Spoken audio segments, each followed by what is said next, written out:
Before we do anything else on today's show, before we get to the guest, the interview, the laughs, the memories, I'm going to tell you about our friends, Il Taco Foods.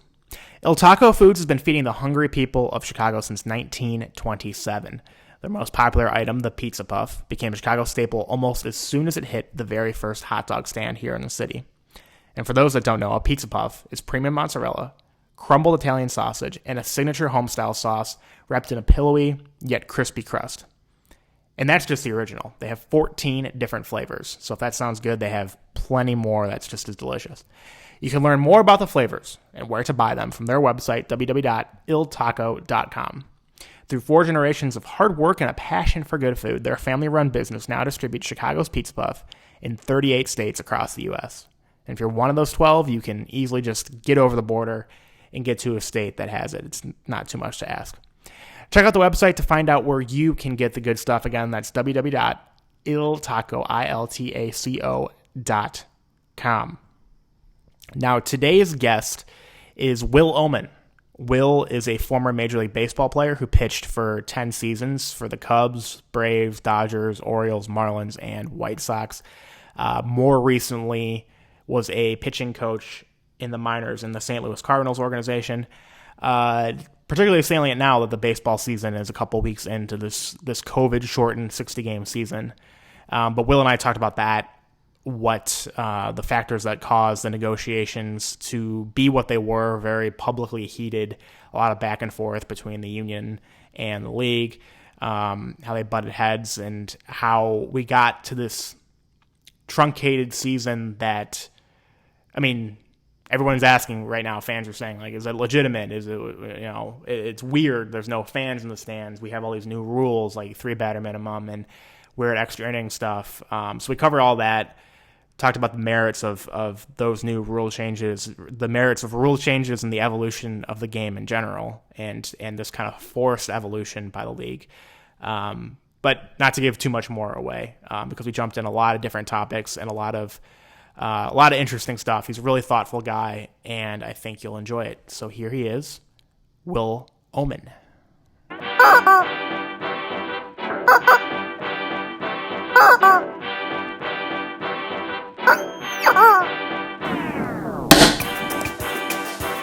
Ladies and gentlemen, Joe Kaiser.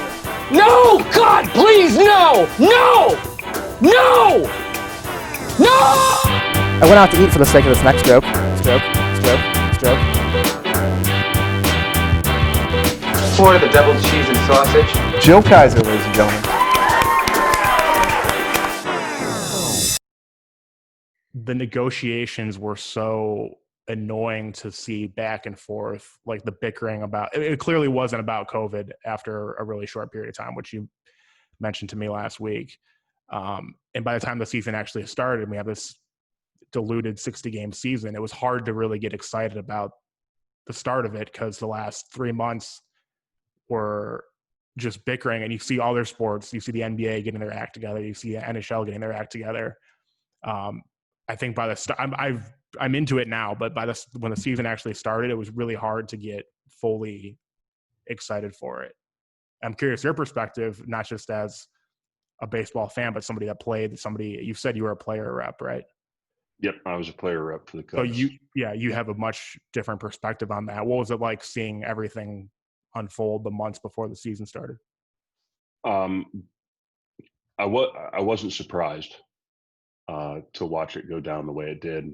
You're talking about 2 pitted camps, and what the fans want. I mean, like if you could just imagine a river, and on one side of the bank you've got the union, and on the other side of the bank you got the owners, and the fans want it to kind of go. They just want to go down the river, and they might lean towards the owners at times. They might lean towards the players at times, but they just want to go. And anytime you're on either side of the riverbank, you're not really considering the other party's point of view. And those parties are pitted, camped out. I mean, hell, they've built fortresses.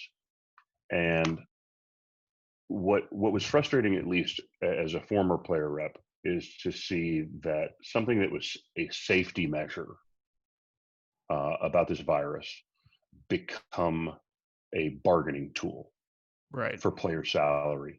And when you start to talk about things like over a certain threshold of pay salary, you're going to take a 70% pay cut.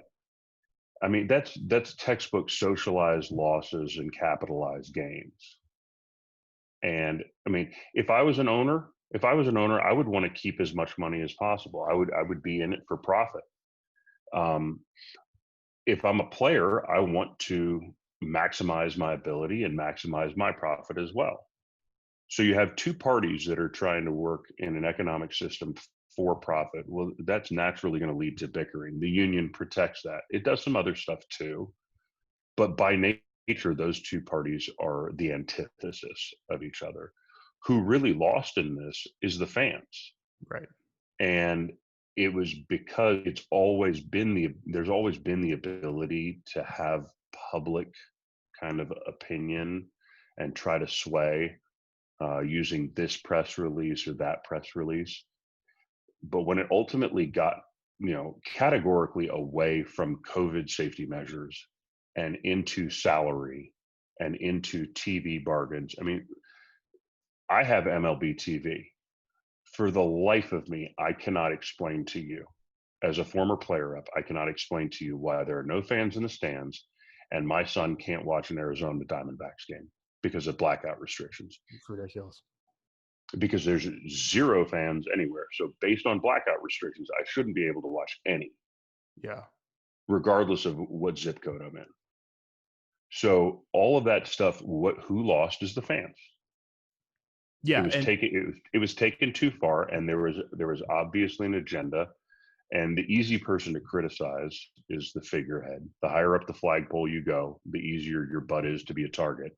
And that would be Manfred. But I've sat in the same room with the guy. He's incredibly intelligent, and perhaps that was his long game all along. But sure. To get from point A, which was we have an agreement in place if this COVID thing gets out of control, and then to end up almost in the exact same place as far as salaries go, and we just expand the rosters a little bit and we maximize some playoff dollars. And I mean, that stuff could have been taken care of in a dinner meeting, maybe 2. Yeah. And you could have started the season in June, early June. Like nothing changed in terms of safety and of structure that you couldn't have started in June. That was just frustrating. Well, I mean, if we look, granted, I have friends, where I am in Arizona, has been affected differently than a lot of other states. We were one of the first states to report a case, and we were one of the last states to be heavily affected. I got a sister who lives in New York, and the COVID crisis there was very real, and some personal things and connections with people who contracted the virus, and so our views on it are entirely different. Sure. But if you look at the timelines, nothing ostensibly changed. Yeah. And it's frustrating because you had both people on the player side and the owner side, I think, trying to get this message out to fans to get them on their side. I think most fans, at least early on, were on the players' side. But I mean, speaking personally, got to a point where I didn't care if I agreed more with the players or the owners, if I agreed more with Tony Clark or the league. I just was sick of the whole thing.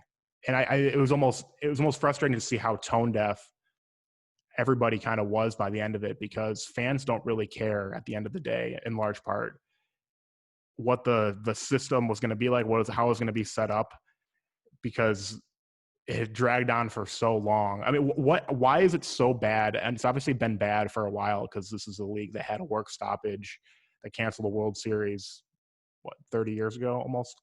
Mm-hmm. And then almost had a strike in 2002. We might have another one coming up soon. Why is it so much worse in baseball versus, at least in recent history, in other sports? I actually, I'm going to use a funny word here, and it's parity. There's a parity between the players' union and the owners. They bargain on equal ground, whereas the other 3 sports, NHL, NFL, and NBA, their unions are not as strong. And because they have conceded greater amounts of things, i.e. a salary cap, different obstructions to the true capitalist nature of maximizing your salary.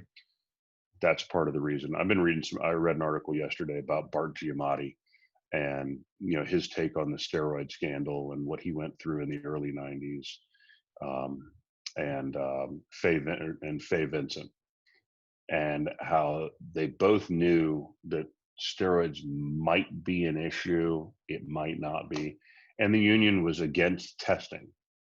Yeah. And I sat in the room with Don Fear, an incredibly intelligent man. And any infringement on the liberty of the player is the union's job to defend. And so you almost have to extract it from the equation. It's not 1 + 1 = 2. I mean, nobody wants to hear the daily 9 to 5 worker. Nobody wants to hear a millionaire bitching and moaning about a billionaire not paying him $1 million. Yeah, exactly. Okay. And you do that for long enough and you do it publicly enough, then the issue moves to the side, and the overarching scheme of you've got 3 commas and you've got 2 commas, behind in your salary.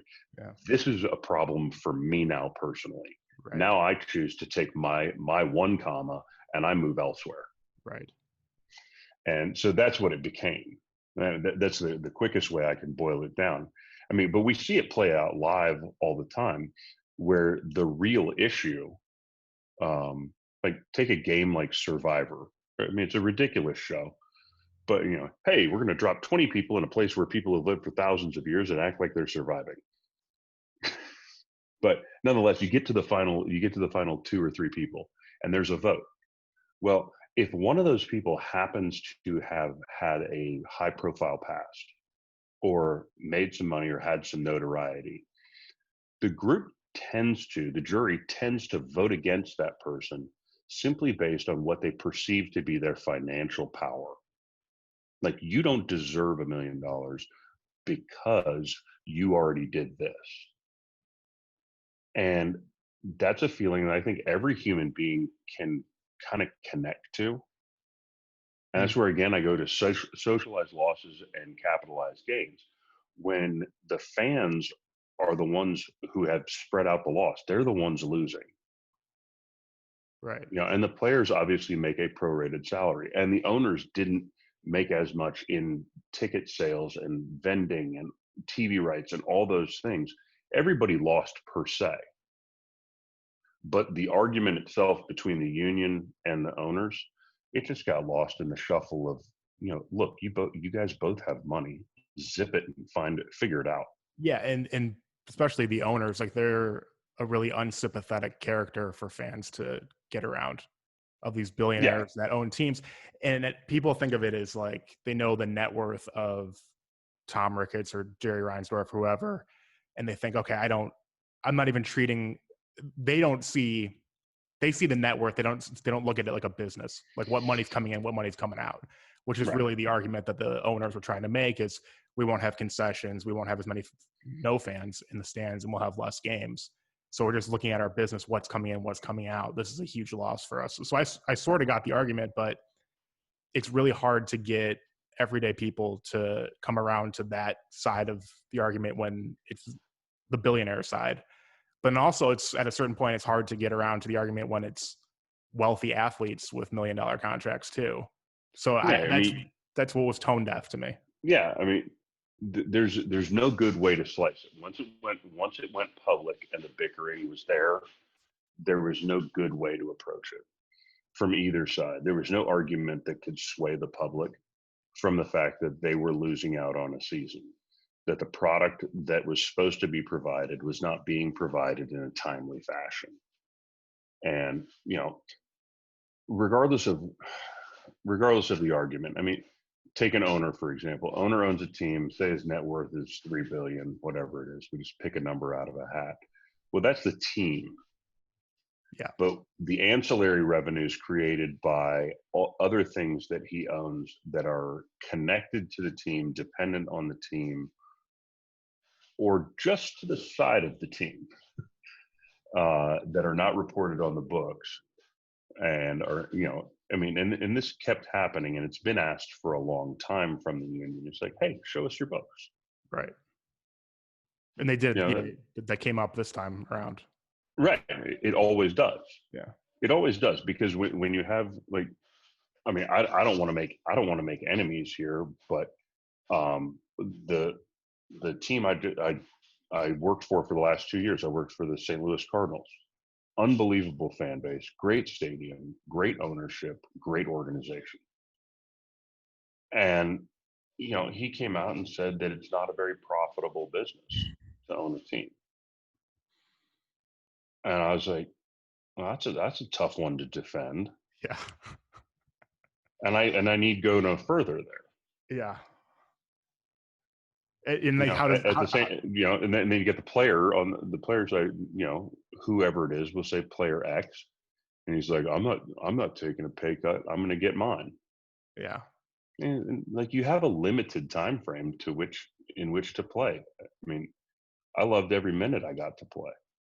I miss it like heck. If I could do it right now, I would. Yeah. And then you had players doing the tell us when and where thing on social media, and it was I think that might have been that might have been misguided to the negotiations as to where they were actually putting their alliances. Yeah. And then I think Trevor Bauer, I mean, good for him. I mean, he's a smart guy For sure. and he's got some people following him. But I think he's become the de facto commissioner. I mean, maybe he thinks he is. I don't know. Yeah. But he said some pretty fun stuff on Twitter, and shed some light to things. Yeah, he does a great job of first creating his own content. Like, he puts out those videos where he explains a lot of stuff. But something that he always says is, I'm trying to grow the game, try to market players better, market the game better. And these negotiations that just happened, I think, are obviously the complete opposite of that. Like, you're only going to lose fans, if anything. And we might go through this again real soon. So what do you think the impact of not just these negotiations that just ended, but labor negotiations like that in general are going to have on the game? We just talked about, like, the history of it and why it's so bad. But does the public nature of it damage the product? I think it was more public this time than it's ever been. And I think that the players outright and the union outright should probably advise players to not comment about negotiations via social media. The reason being is that it is we've never been more connected, yet arguably we've never been more separated. Yeah. I mean, this is on a world stage, not just the game of baseball. We got people in quarantine, we got all this stuff, but we have a way to connect to each other. And sometimes that rant or that comment that wants to get thrown out onto Twitter or the picture on Instagram does more harm than good, because now you're bringing side story in, and you're trying to sway. In this case, let's say if it was just me, if I was the spokesperson for the players union, do the fans proper have a vote in how things go in negotiations? Do they? I mean, not at all. No. Yeah. Not at all. So if I'm the figurehead, or if I'm one of the members of the executive board, would I say anything to those people that don't have a vote? No. Why? No. Why would you? Yeah. Why would I? Because what I've just done is I've created just this side story. Yeah. And so as soon as that started to happen, Now you have player bickering. Now you have ex-player versus current player. It's all this other crap, and none of it leads to a direct resolution of, we have an issue here, and let's get back to COVID. Case in point, in 2006, when I was with the Cubs as their player rep, sat in a room with several owners. Rob Manfred was there. They were talking about bat specifications, and they wanted to outlaw maple bats and have a certain thickness and all that, because the spears that were shattering off and going into the stands. And I think that was the year one of the Cubs, or no, it was the year after, and because I got 2 years after, actually, I got traded, and a guy got punctured. His lung got punctured. I remember. Yeah, coming in from third base. I want to say it was Micah Hoffpower. I'm not positive on that. Yeah. But nonetheless, they were talking about that, saying it was a safety issue. And I said, I just point blank asked, I said, so this is a safety issue. So I asked the owner of the Indians, I said, do you just have a guess on how many bats shatter and go into the stands per game? And he said, at least one a game. I said, so there's 30 teams and 162 games. So we'll divide those 162 down to 81. So we get 2,400 baseball games a year, roughly. Mm-hmm. I said, so we got 2,400 bats going into the stands at breakneck speed, spinning, that are spear-like. And that's the reason that we're going to change this. And he said, oh, absolutely. I said, do you know how many baseballs we use in a given Major League Baseball game? And he said, oh, no, I'm not sure. I said, it's about 8 to 9 dozen. So that's 96 baseballs. I said, how many of those go into the stand at plus 90 miles an hour? He goes, I have no idea. And I said, well, if we're being on the safe side, I'm going to say about 30%. Okay, so we take 30 baseballs in that same 2,400 games. Okay, now we're talking about a big number. I said, until we talk about a net extending to the concourse level, the extension of the dugout. You were ahead of the time. Maybe even beyond. I said, we're not even going to have a discussion about a bat specification. Sure. No, you were ahead of the game on that one. Right. And they retorted, well, we don't want to change the fan experience. I said, well, you want to change the game, but you're changing the wrong thing. You're talking about safety, and what you're really talking about is changing something that's a Band-Aid. And I said, mark my words. I said, it was 2006. I said, mark my words. This meeting will happen again. I probably won't be in it, but it's not going to happen productively until some poor kid gets killed.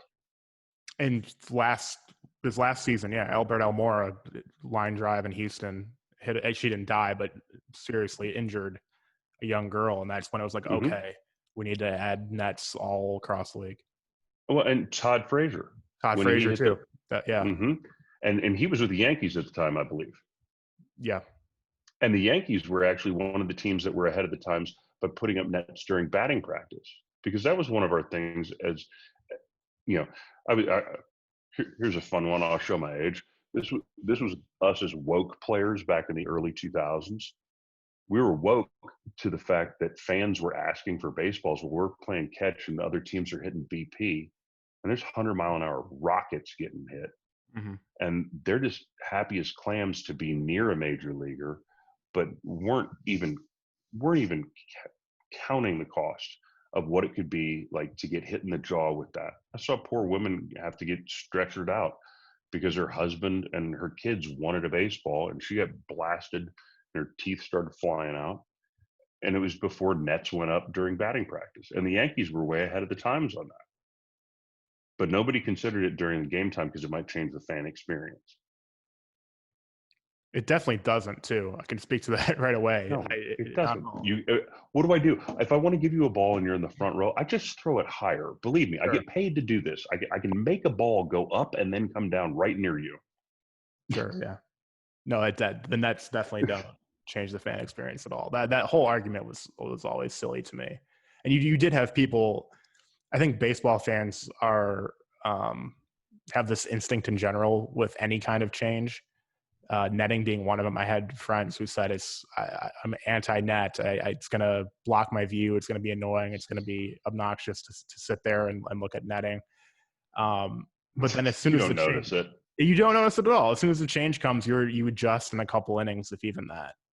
Yeah, I mean, it's like buying a screen door. Yeah, it totally. Yeah, the netting's so thin. It's whatever. But baseball fans have this instinct to, and I'm guilty of it too. Anytime there's any sort of change, and this year being a lot of them, thinking that they're all going to be terrible. I mean, I was on board with like instant replay and stuff like that, but going into this year, I was against the 3-batter minimum, against the extra inning rule. I was fine with the DH. I came around to it in years past, but the expanded playoff, I know a lot of people don't like that. I kind of like it. What do you think? I mean, first of all, what do you think now that we've actually landed on a season that's extremely diluted and then has this huge playoff field? Do you see this as a legitimate season or as an asterisk season? I mean, they're not going to put an asterisk on anybody. No. Everybody's just going to know. Yeah. I mean, if we're not going to put an asterisk next to Barry Bonds and the home run totals, then you can't put an asterisk next to a season because they didn't do it with the shortened season in '92. Because it was 92, or was it 91 or 92? The strike was in 94, and then 95 they started. 94. Yeah. Okay, sorry, my fault. Yeah, I'm showing my age. What frightens me is, I'll go back to that 2006 year, and that meeting that we were talking about rule changes. So Rob Manfred's in that room, and now we fast forward 14 years, and now he is the commissioner of the game. In that 14 years, there has been more change to the game of baseball, how it is played and how it's applied, than it has probably in the entire history of the game. There are more limitations and more X's and O's, and it's turning into a almost paint by number feel than it is the beauty of the human content that sits in the game. Now there's still obviously room for great athletic plays and things like that, but in this desire to keep up with the millennial generation, and I don't say that in a negative way. I'm not saying millennials. Sure. I'm saying just that's the name of that generation. Yeah. To keep up with that digital aged group, and who want things fast and more exciting, a lot of things have been done that have weakened the structure and the strategy of how the game is played. Well, I and also it's limiting. Sorry to interrupt you there, but I also you're good. think that Manfred, I'm just using him as the figurehead here, thinks that he's appealing to the millennial fan by speeding up the game, speeding up the pace. But I don't know any actual baseball fans that have been clamoring for the pace to be sped up. I think He thinks he's appealing to the millennial generation or Gen Zs or whoever, and thinks that's going to grow the game. But I've never understood the argument that we could have more fans if there was just less of this product, if it was quicker. That's never made any sense. Right, because baseball is not a quick game. I mean, to be real, let's consider this. I call it the shot clock, the clock on the pitcher. Mm-hmm. Stepping off the rubber and then getting back on, and then when certain ways to reset it. I call it the shot clock. And when they first introduced it in the minor leagues, and everything is always introduced in either, like moving the mound back 2 feet and all that stuff that they did in the Atlantic League. Mm-hmm. That's all tests for what they're about to implement at the major league level. And so when they first implemented it in 2018, and I had to groom all the pitchers. Yeah, hey, this is what you do. If you don't have enough time, you got to get on the mound, come set, and then just step off, and it resets, and you get your time that you need. And I looked at our manager, and he was an ex big league guy too, and I said, "Are we really committing ourselves to the potential of a series, even the World Series, if we went to the extreme, with the bases loaded in a 3-2 count? Are we really putting ourselves into a box that says if the pitcher is not on the rubber in time, that's ball 4, game over, you guys win?" Yeah. Or to the other end, if the hitter isn't in the box at the same, by his allotted time, that it's strike 3, game over, you guys win. I mean, that's ostensibly, that's rule number 1 in painting a 4. Don't paint yourself into a corner. And that's my hesitation, not as a baseball purist, but about the ripple effect. And I think that, like I said, I think Rob's a very smart guy. I think Rob Manfred's a very smart guy. And I think that there has been an agenda. I don't know specifically what it is. Maybe it's for this mass appeal. But a lot of the things that have been started have had a ripple effect in a Pandoran type way. You open up fair foul and then home runs on instant replay. And then it goes to more and more and more and more and more, to the point where now it's safer out at first base, tag plays, all this stuff. Then you go to the potential for the Hawkeye system to determine whether it's a strike or a ball. Does that necessitate a home plate umpire? When really, if you look at something from a slightly different angle, if you look at replay, what does replay do? It doesn't quicken the game, because what they say is we want to get the call right. Yeah. We don't want the kid reaching over in right field at Yankee Stadium and pulling the ball back and calling it a home run and the Orioles lose. Yeah. We don't want that. Right. We want to get the call right. Okay. And everybody can get behind that. But what does replay really do? It slows down the game. Why? So you can have an in-game advertisement. And they do. That's an ancillary profiteering benefit.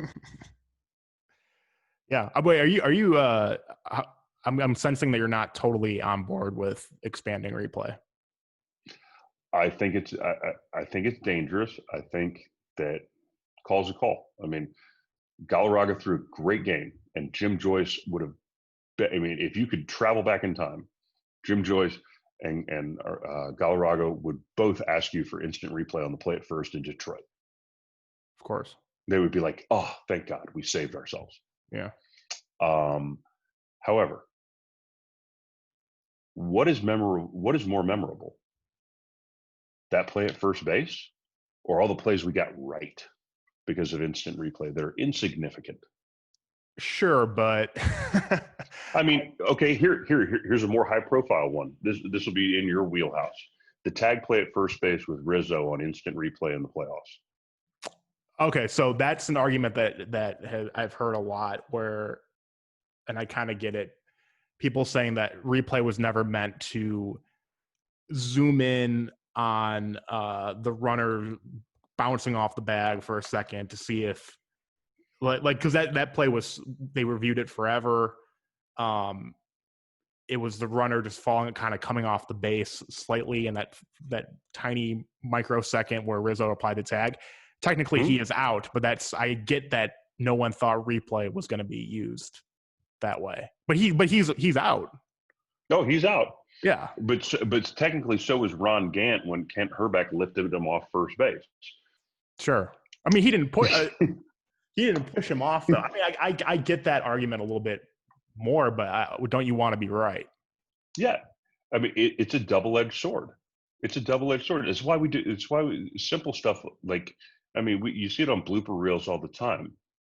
Chris Carpenter early in his career, pick off at first base. Todd Helton does the hidden ball trick. He steps off to brush himself off, gets tagged, you're out. Mm-hmm.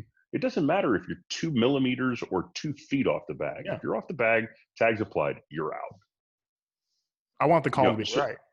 okay. Then if we want the call to be right, then we have to say that unilaterally, and then we have to deal with the repercussions of, okay, how many rules do we need to institute so that this replay does not take this long? It has to be undefined, or it has to be undeniable evidence to overturn something. And now we're the NFL. Does the NFL replay bother you? I might be in the minority on this. I'm not bothered by the NFL replay system or the NBA replay. Okay, so the two biggest ones that I can think of that bother me on a day-to-day basis are rules that are instituted after the fact. We'll take the Tom Brady tuck rule, and we'll take the Des Bryant catch rule. Okay, so rules are done retroactively to affect something that was glaringly wrong. Right. Okay.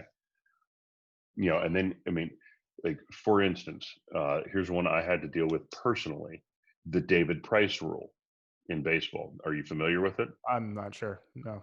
Okay, so when David Price comes set on the rubber, like, if this is his right foot and this is his left foot, with nobody on base, his windup is actually just lifting his heel, putting it down, and then picking up his foot. Okay. Okay. Now, if there's a runner on base and he does that, it's considered a windup. They're free to go. Yeah. Now, if he does it with a runner on third base, but he doesn't specify to the umpire if he's in the windup or the stretch, if he lifts that back foot, it can be called a balk. That's interesting. So, I mean, it's Pandoran, like I said, in how minuscule are you willing to go to control for things? Yeah. And the balk one, especially weird. Like, you had Sean Doolittle, Carl Edwards, some other pitchers who, with their front foot, would come down and not come all the way down, but have it kind of hover like an inch off. And then there was big controversy about that a year or two ago. Yeah, I mean, I get it. Yeah. If you go back to the '90s, Rob Nen used to tap his foot and then land. I mean, everybody's got their unique thing, and now at the minor league level, I've got friends who are still coaching, and one of the things is, I mean, like, the inside move to second base is illegal now. Like, why? Well, it's deceiving the runner. Well, hell, that's what a pickoff is. Right. I was like, and now even the jump turn to first base for a right-handed pitcher is illegal as well. So what that's being done to do is to promote stolen bases. Well, why are we having to promote stolen bases? Well, that's because that's an offshoot of this 3 true outcomes, and everybody trying to pitch up in the zone, swing like this, and try to hit it 28 degrees at 105 exit velocity. And now you've got me into the Twitter hitting and pitching war. And you end up going down this cosmic rabbit hole, and all of a sudden the language that's being spoken is not the language that was being spoken less than 15 years ago. Right. So are we actually talking about baseball? Or are we talking about very, very minute portions of the game? Like, I follow Kevin Youkilis on Twitter. He's a great Twitter reference. Yes. And he'll always broaden stuff out. He's like, one of the things he'll talk about hitters and be like, do you want a hitter who's perfect mechanically but struggles in the game because he can't apply himself? Or do you want the hitter with flaws who knows how to adjust for that and can actually play the game? And what's being lost, in my opinion, whether it be rule changes or technicalities in swings or attempts to pitch up in the zone with high rising fastballs or gnarly breaking balls, is this: the poetry, the music of the game is being dulled and kind of dumbed down into, I have to be nasty, I have to hit bombs, instant replay will take care of this. We now have a 3-pitcher rule. He's just out there. We're just going to let it play out. And it's no longer the thinking man's game as much. Totally. And the changes are kind of like central planning from the commissioner's office to fix these minute things. And it's different from any other point in baseball history where the game evolves all the time. Like if you would have watched, like I was watching an old Cubs Cardinals game from 2003, and I was just getting grossed out by the sack bunting, the attempted steals, Dusty leaving, I think it was Matt Clementon at like 115 pitches or something. There were so many things about the game that I was like, I remember watching this 17 years ago, but like it's such a different product than it is now. There's so many different decisions being made, but the game just evolves all the time. And right now the difference is Manfred or whoever seeing these, what are perceived as problems, minor problems, and instead of letting things evolve, doing this kind of central planning with rule changes that I think actually annoys more fans, even if they like some of the changes. Like the first extra inning game I saw this year, I thought it was exciting. I still don't really love the rule, but I thought it was really exciting. But I think the rule changes, if anything, annoy serious baseball fans more than grow the game or get new fans interested in it. Yeah, absolutely. The more technicalities you have, the harder it is to understand in a very difficult to understand game to begin with. Yeah. If you take somebody and want to teach them how ridiculous the game of baseball is from a rule standpoint, just take them and show them the scene of the movie The Ridiculous Six with Adam Sandler, the invention of baseball. And as they go through that, it's just like, yeah, that's pretty much it. It's pretty much it. It's just a bunch of rules, and a lot of them don't make sense. But we're going with it. Yeah. And now we're going to change all those and make even more. And yeah, how are you going to get people on board with that? How are you going to get growth? Yeah. Yeah, I mean, John Turturro's like, yes, and tie goes to the runner. When did that rule happen? Yeah, right now. Right. Specifically, though, for this season, since this would have affected you, what do you think? And we can go through all of the new changes this year, but the 3-batter minimum, what was your reaction? Stupid. I agree. Stupid. Because now I understand what it's for, but I mean, this is going to be my argument to everything.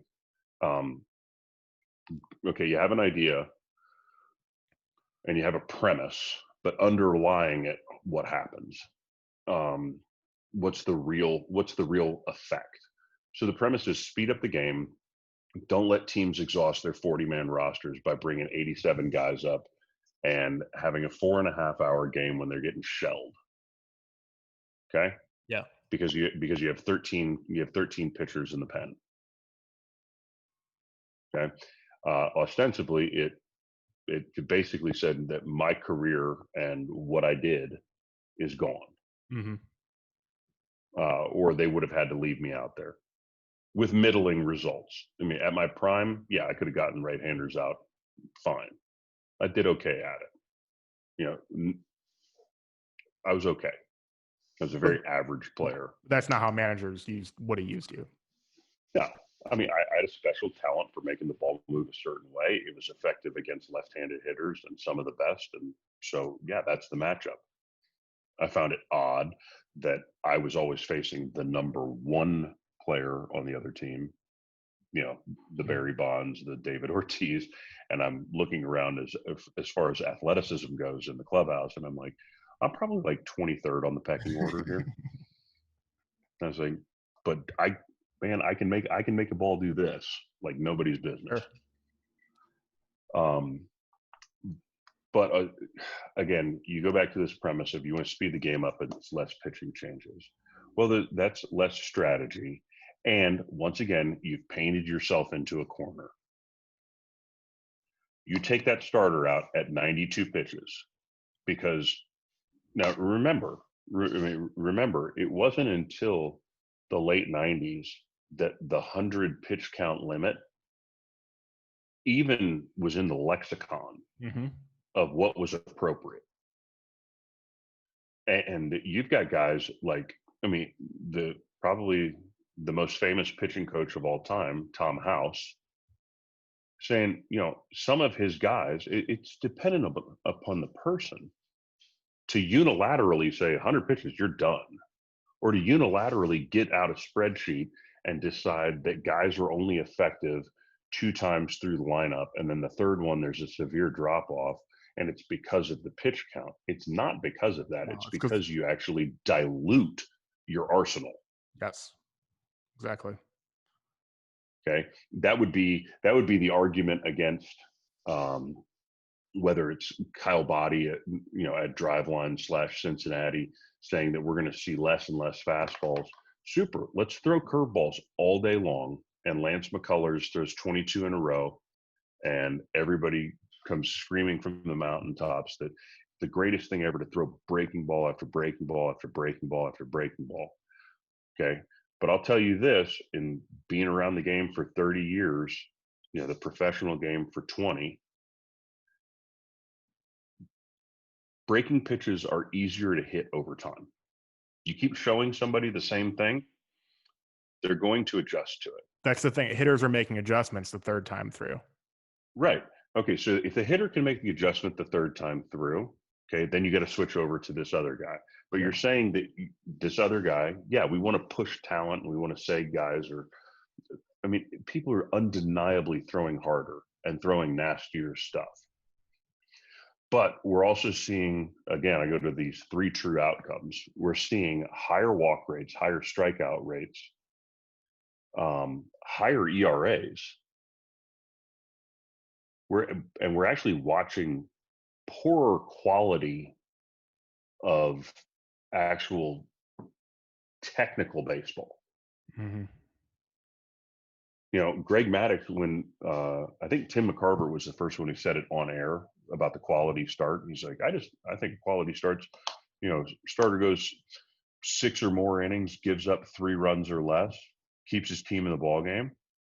And I remember Greg sitting in the Cubs clubhouse going, yeah, that's what I want. I want to go 6 innings and have a 4.5 ERA. That's quality. I want to do that 33 times. Yeah. And when Mad Dog speaks, you kind of pucker up a little bit. Sure. So you look at that stuff and it's like, okay, now there's 100 pitch count. Now there's this quality start. Now there's this. It's kind of a de-evolution. Sure. It's been promoted as this idea that we're going to evolve the game, but you can't manufacture an evolution. That's what I was trying to get at a second ago. You said it better than I did about the league kind of micromanaging and doing the central planning of rules, because you can't force the evolution to happen. Well, it's like if I take 2 wolves and I breed them enough times selectively over a long enough period of time, I can end up with a poodle. Mm-hmm. They're from the same species, right? But I'll be damned if I can take 2 poodles and get a wolf. Right. It doesn't go back up. So that's why I say it's Pandoran. As soon as you start tinkering with stuff, same thing as a coach. I worry about mechanics in that way, where if I'm talking to a player, if I want to change something, I better have a how, a why, all this other stuff, and it better be something that produces great results. I'm looking for the minimal change to create the maximum benefit. Yes. I looked at go ahead. The 3 batter minimum. I just wanted to because we're talking about the evolution. The way I looked at it going into the season, I didn't like it, but part of me looked at it and said, guys like you, Mike Myers, Mark Guthrie, maybe that role just is starting to disappear already. Pitchers, Randy Choate, Joe Beimel. It was a limited niche role. Yeah, so maybe left-handed pitchers will evolve when they're younger. Like all the pitching roles are going to evolve over time, so maybe it won't matter. But then seeing it in practice, what's infuriating is, just to use a real-time example, it's well documented how Craig Kimbrell has been struggling the last 2 years. He comes into a game early this season, clearly doesn't have it, walks a batter on 4 pitches. It's like, crap, David Ross can't go pull him and get somebody else. He has to go 2 more batters. Yep, So you're painted into a corner. Yep. And so in practice, it's been awful. Right. And by the same token, if that had been instituted during the time that I was playing, you know what would have happened with me? I would have been forced to evolve or die. Right away. Yeah, in real time. Yeah, I mean, it's very, very, it's very much Lord of the Flies, survival of the fittest, Darwinian, whatever you want to call it. I'll be damned if I wouldn't have come up with a changeup in a hurry. Right. I wouldn't have just been fastball slider. Believe me, I worked on throwing a changeup for 20 years. I didn't find my changeup until after I retired, sadly. Now I can throw an amazing one. Unfortunately, my fastball is also a changeup. Hence the retirement. Yeah. So I think it affected less guys, but it definitely affects the strategy right now. Yeah. And I think for that reason alone, it's just a poor idea. Do you think the same thing about extra innings? I think the extra innings rule is excellent in the minor leagues. Okay. And I say that because in the minor leagues, every organization is required to care for their players. And they will put pitch counts and limits and things, a number of back-to-back days you can go, things like that. And I hated the idea when I first got in. It was the first year it was implemented was 2018 in the minor leagues. And I hated the idea of it. But I'll tell you what it did. It did 2 things very, very well. One, it saves your pitching staff because something's going to happen in those first 3 innings. Somebody's scoring. And you may have the war of attrition, who knows. But 2, what it does, so anyway, it saves the pitching in the sense that it allows the organization a little bit of a breather, just going, hey, we went to extra innings, but it didn't go 24. Mm-hmm. And I've been in a game that went 23 and had to throw 3 innings in Double A. And I pitched the 12th, 13th, and 14th, I think, and then watched from a berm, watched the rest of the game. I mean, it was a great memory. Sure. I don't think I'd like to do it again anytime soon. But it would be akin to the NFL adopting the California overtime rule and putting the ball in the 25. Well, I'm glad you brought that up because the first extra inning game I saw, I thought was exciting. And it kind of reminded me a bit of college football overtime, in that you're going to get action right away. And then if it's tied again, then in college, the third overtime, you have to go for 2. And I kind of like that aspect of it. But I think the counter argument is how many games in a season go like 18 innings to begin with? Was this really that big of a problem that we had to do something? No, it's just I think both of those things, the 3 batter minimum and the extra inning rule, are designed to maximize marketing dollars in the ad department and to have things work on a schedule. Like, I don't want to see this ever, whether or not they keep it for the regular season, ever in the playoffs. I think. Not to mention the fact that here's where the purist in me comes out. Yeah. If I made the last out of the inning, I sure as heck don't want to score the winning run because I got out last, the inning before. Yeah. That's kind of a weird, bittersweet type thing. It could lead to depression and some Freudian thing. I don't know. Especially if you're somebody that's not a particularly good base runner or particularly fast, and you made the last out, and then you get pinch ran for to start the 10th. Even better. Yeah, even better. Just send the psychiatrist a bill now. But in the playoffs, like, do you remember that? I think it was I want to say it was 17 innings, maybe it was 18 innings. 2005 playoff game between the Astros and the Braves. I think it was 18. That's extremely memorable. How would that have been better by ending it in the 10th with the last out of the ninth. Right. I mean, so again, I bring up the Galarraga perfect game in Detroit. We see it played out in movies all the time. I guarantee you've seen the Kevin Costner movie Tin Cup. Yeah. Where he finally nuts the shot, and he goes, "I just threw away the U.S. Open." And Renee Russo comes in, and she goes, "Yeah, but everybody's going to remember you're 12." I guess. Yeah. I mean, I wouldn't have personally asked for another ball in that situation. I want the call to be right, but there's certain things that live on in lore that are bigger than the game, and you kind of take away some of that romance.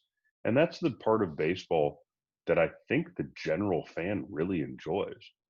Go have a beer, go have a dog, something great might happen. If you go to a game, have a beer, have a dog, and get a spreadsheet and figure out, okay, well, it's the sixth inning, so now this guy is going to leave and he's going to come in, and I mean, it's already laid out for you. And I think that stuff will always be there for the fan that likes that kind of stuff. Like I love the strategy, and I love that kind of. You can still get into it. That'll always be there. And there always is. Like this guy matches up against a 1-7 curveball with a 2,800 spin rate on it because he effectively hits down and in better with a loft. And I mean, we can go round and around the table on that. It's a different type of strategy now. Right. But let's look at, we'll go back to your extra innings rule. One of the first things I saw from an offensive standpoint, you would find out a lot about the other manager and the other organization by whether or not the first hitter would sack bunt, regardless of where they were in the order. Yeah. Because ultimately that puts the three true outcomes on the spot. Mm-hmm. And I'm extremely anti sack bunt in almost all scenarios, but if you're the home team and it's still tied in the bottom of the 10th. If I'm the home team, it's tied in the bottom of the 10th. What's the first thing the other manager should be doing? Bringing the infield in, like you should be preparing for a sack bunt. Well, you walk the first guy. Oh yeah, walk the first. Yeah, totally. Yeah. No, definitely. You walk the first guy. Okay, and then the next guy,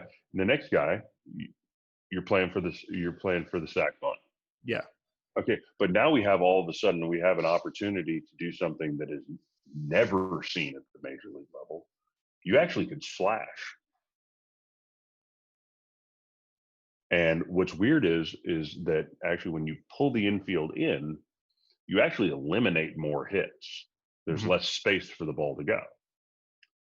But if you have them in movement and the ball is hit, a lot more things can happen. Yeah. You can run pickoff plays off of that. You can run wheel plays. You can do all sorts of things.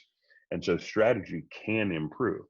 And so at the minor league level, again, like I say, it saves pitching and it teaches some element of strategy that is lost and will probably be implemented a lot more this year. I think I saw a tweet that said 0 teams have sack bunted this year. Wow. And my immediate question is, how many games have gone to extra innings? Because if they have, and they haven't sack bunted in those situations, I mean, it's been preached since the beginning of the game. There's like, I want to say 9 different ways to score from third base without getting a hit. Mm-hmm.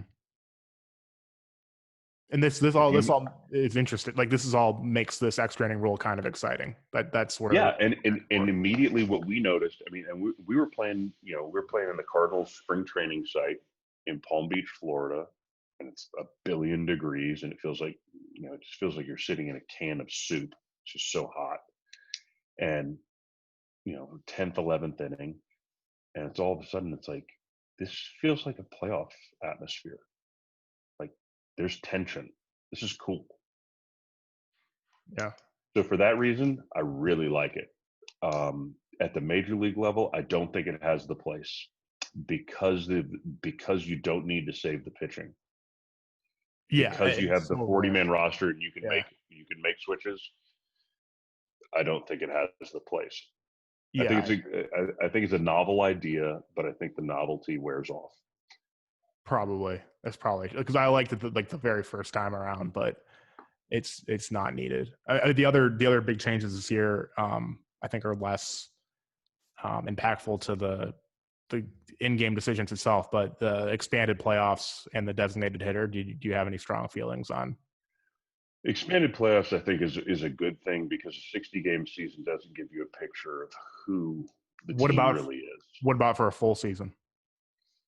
For a full season, I'd be kind of. I'd have to look more into it, and I'd have to be convinced of something before I saw it. I mean, I think with the 3 division winners, 2 wild cards playing each other to get the wild card spot, I think that's about all you need, because the 162 season is designed to find out who is the best over the long haul. Right. Case in point, who proved that would be those Moneyball teams from the Oakland A's. Mm-hmm. On the stats and the spreadsheets, and finding undervalued players and playing a great 162. But then what would happen in the first round when they faced the Yankees and they didn't have the big boppers? You couldn't play the law of averages anymore. Right. You had to play the right here, right nows. So essentially what we're seeing right now is the back half of the Washington National season last year, where they went, where they started off crappy and got hot at the right time. So it's not out of this realm to think somebody's going to hit 400. Hell, somebody could hit 500 this year. You can hit 500 over 60. Charlie Blackmon's hitting like 480 or something crazy. Yeah. I mean, you could technically, over 60 games, you could have a pitcher with a 0 ERA on the season. Sure. I mean, like, again, I'm not trying to be overly self-effacing, but I went to 1 year with the Orioles. I went into May 31st with 0. I let everybody. Unfortunately, I let everybody else's runs in, so it didn't mean I was very good. But what I'm saying, it can happen. Yeah. So essentially, we're in this truncated wild card type season. So the expanded playoffs make sense. The DH makes sense because of the truncated nature of it. Do I think that it's a good idea to institute it in both leagues? You could have an argument either way. I think from the Union side, it's another position. Edgar Martinez, is the poster boy for the DH. Creates another position. And it leaves 2 former Pepperdine Waves at the top of the heap. I think Dan Herron was the last pitcher to go 4 for 4. So go Waves, and I think I will be the last career 400 hitting pitcher. I didn't know you hit 400. How many at bats was that? Doesn't matter. I hit 400. I think with the DH, so I'm fine with both of them. The DH, I've always kind of rationalized in my head with, I'm cool with it now because of just aesthetically, it's better to watch. But aesthetically, for sure.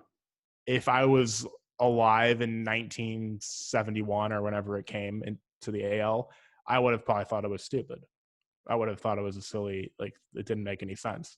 Right. I try to put myself in the shoes of back then. I don't think I would have thought it was a dumb rule, but now that it's part of the game, it looks better. The expanded playoffs, I think, is just more exciting. Like, that's universally the most exciting time of the season, and it's where you're going to get fans outside of diehard baseball fans into it. So, right. But you have a problem there. You have an inherent problem, and I hate to be the wah wah to everything, but when you play shortened seasons like this truncated 60 games, it doesn't tell you who the best team is. When you play a 5-game series, when you're talking about the division series, and it's the wild card team versus the best record, basically the team that won the pennant, proverbially in the 1960s, who had the best record overall, and those 2 teams are facing off. That wild card team is hot. Yeah. And to beat a team 3 times is actually not that hard. No, especially if so. The advantage in the wild card game has always been if you have the better starting pitcher. Jake If Arrieta, you 2015, unhittable. beat a team 4 times in a 7-game series is a different story altogether. Yeah. Yeah. The law of averages plays out. So now if you start talking about expanded rosters and expanded playoff scenarios, and you get into 3-game series, which inevitably is what's going to start happening, right? Mm-hmm. Winning 2 out of 3, man, I've been on teams that lost close to 100 games. You can win 2 out of 3 on accident. Yeah. So this year, you could have your whole team show up hungover and still win on accident. That's why this year teams are just like, we just need to get in. And if you're first or second year division, you get in. Yeah. Like Baltimore is alive right now, and they were awful last year. Yeah, I mean, you could be alive at any point because things can change. Things can change in a week. I don't know if this is the right structure to do it the way they're doing it this year, because you have the best team in either league playing a team that'll probably be like 27-33 or something, and they could that team could easily win. But I think expanded playoffs is good because it makes September. Then if you have a bigger playoff field, you have September is more interesting to more teams, to more fan bases. You have more, because like in years where a team is bad, like just using the Cubs as an example from like 2006, terrible season, 96 Yeah, losses. I was there. I was there. Thank you for reminding me. That's why I'm bringing it up. I don't think of it either. But I debuted in 2000. I actually have a picture. It's actually that one right there. Okay. I got my first win. I got my first win in my 3rd game as a Cub, and it happened to be against the Cardinals, and it was the game that secured that we could only lose mathematically. We could only lose 99 that year. So I've been on some rough teams. That was a bad year too. But like, so either of those years, an example, it's September 2006. The Cubs are playing. Pittsburgh was bad that year, I think. Like, why? I might turn it on just for entertainment and half watch it. But if you're a more casual fan, why would you ever tune into a game in mid-September? No, if you're casual, there's no chance. So if you expand the playoff field, whatever the structure is, to make that makes sense, I think now you have teams that are probably less teams tanking, and you have teams that are trying to be competitive, even if they don't have. It doesn't seem like they have a legitimate shot, trying to be competitive in August and September, and you have more games mattering. So that's where I come from it. Okay, so to that end, I'm going to ask you. I'll ask you this because I think this all philosophically this is all interesting to me. How many people are tuning in to see UTEP versus Tommy Bahama State in the I don't know, the Chipotle Alamo Exxon Bowl? So I've heard because they did really great and they got that 6th win, and bam, they get a bowl game. I've heard how many people are tuning into that? Okay. But why does it, if they're not, why does it matter? Like what's the problem if TV ratings aren't great on that? Does it really hurt anybody that the game took place? No. So that's where that would be my counter argument. So your counter argument to promoting something is no harm, no foul. Yeah. Okay. I think so. I think it could only be a net positive, if anything. Okay. Okay. So then by that argument, if that's the one we're going with, yeah, sure, fine, expand them. But I'll tell you this: if it's not a 7-game series, it's not the real winner. I agree. I've always thought the division series should be 7 games. 100%. I don't understand why it's 5. Because you can have a team. And now you have a timing issue though. So now you're going to have to either do the sacrilege, which is to cut the 162. I'd be fine with that. Go to 154, 142. Okay, so you created enough space for 1 3-game set. Right. No, I get it. I don't think they'll ever cut down from 162. Like there's arguments in the NBA to cut down from 82 because the last couple of weeks don't really matter. But why would owners willingly give up that revenue? Like, right. Because it's not the gate and it's not the hot dogs. Yeah. I mean, you could expand the, I don't know, playoff revenue maybe, but I there's no way they go down from 162, but I don't know. I think maybe 2 more wild cards, and then like in Korea they do like a ladder system, sort of where one team has to beat another to move on to the next one, something like that. I mean, heck, if you want to take a shot in the dark, you want to really keep teams from tanking, do what they do in European soccer. Relegation. Uh-huh. I don't think that'll ever happen. It'll never happen. The union would never agree with it, and nor would the commissioner. But I tell you what, you want to get to the first division, you'll find out real quick who wants to get to the top of the heap. That's true. No, it's definitely true. That's kill or be killed right there. Yeah. There needs to be an incentive. There's no incentive. I don't mind tanking totally. Like it works out in a lot of situations, but there's no incentive not to.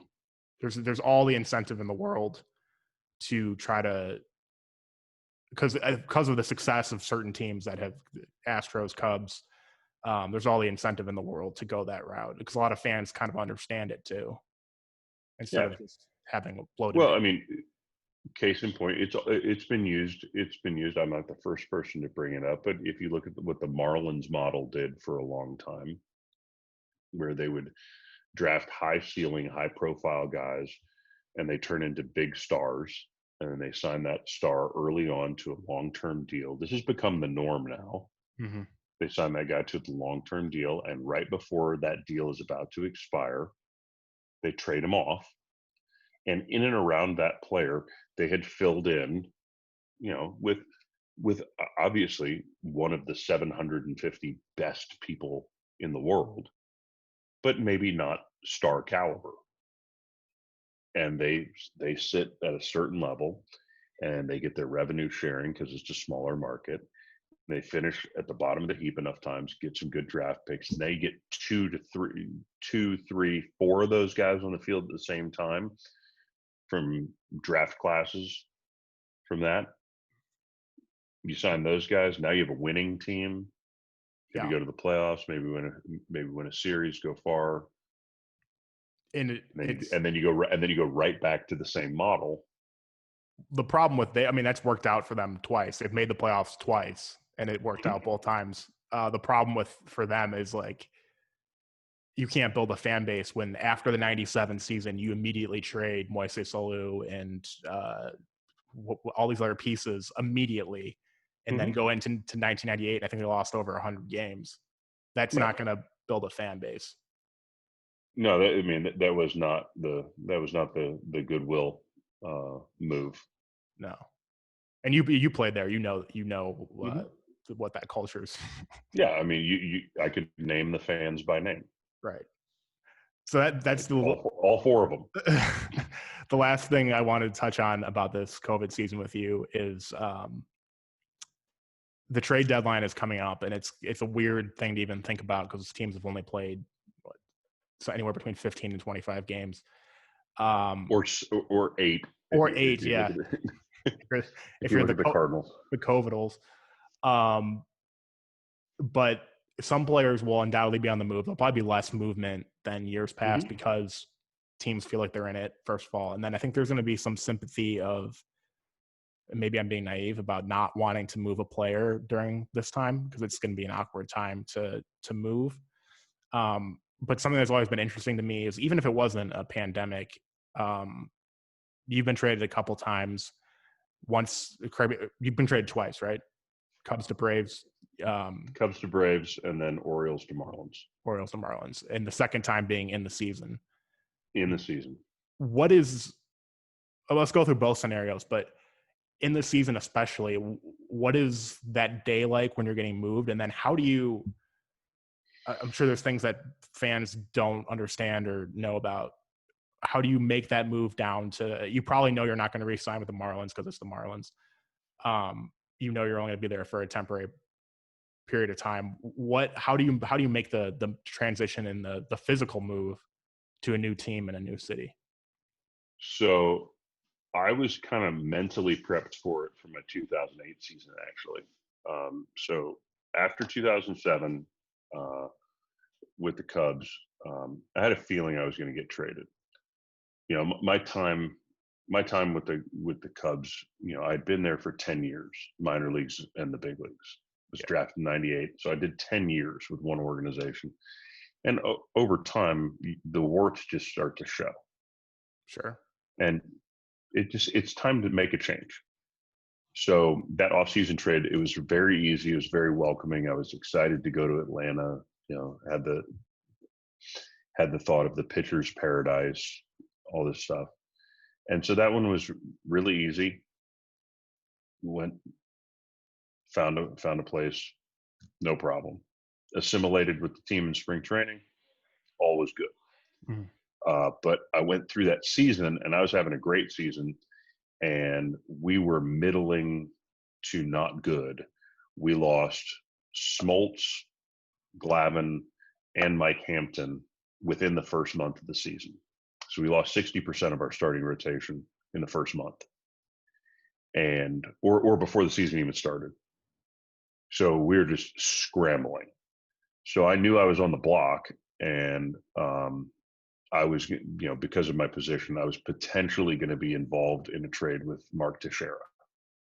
Okay. Like I'd be the add-in piece, and I almost ended up in a couple of places, as I found out later on. But my most likely landing spot, I thought, was probably going to be Anaheim. So does your agent kind of have a good sense of the possibilities beforehand? I mean, they're talking, but you know, I was savvy enough to just connect the dots and go, look, I'm not the guy somebody's trading for specifically to win the series. I may be the extra piece that makes it and gets a, you know, pivotal out somewhere. Yeah.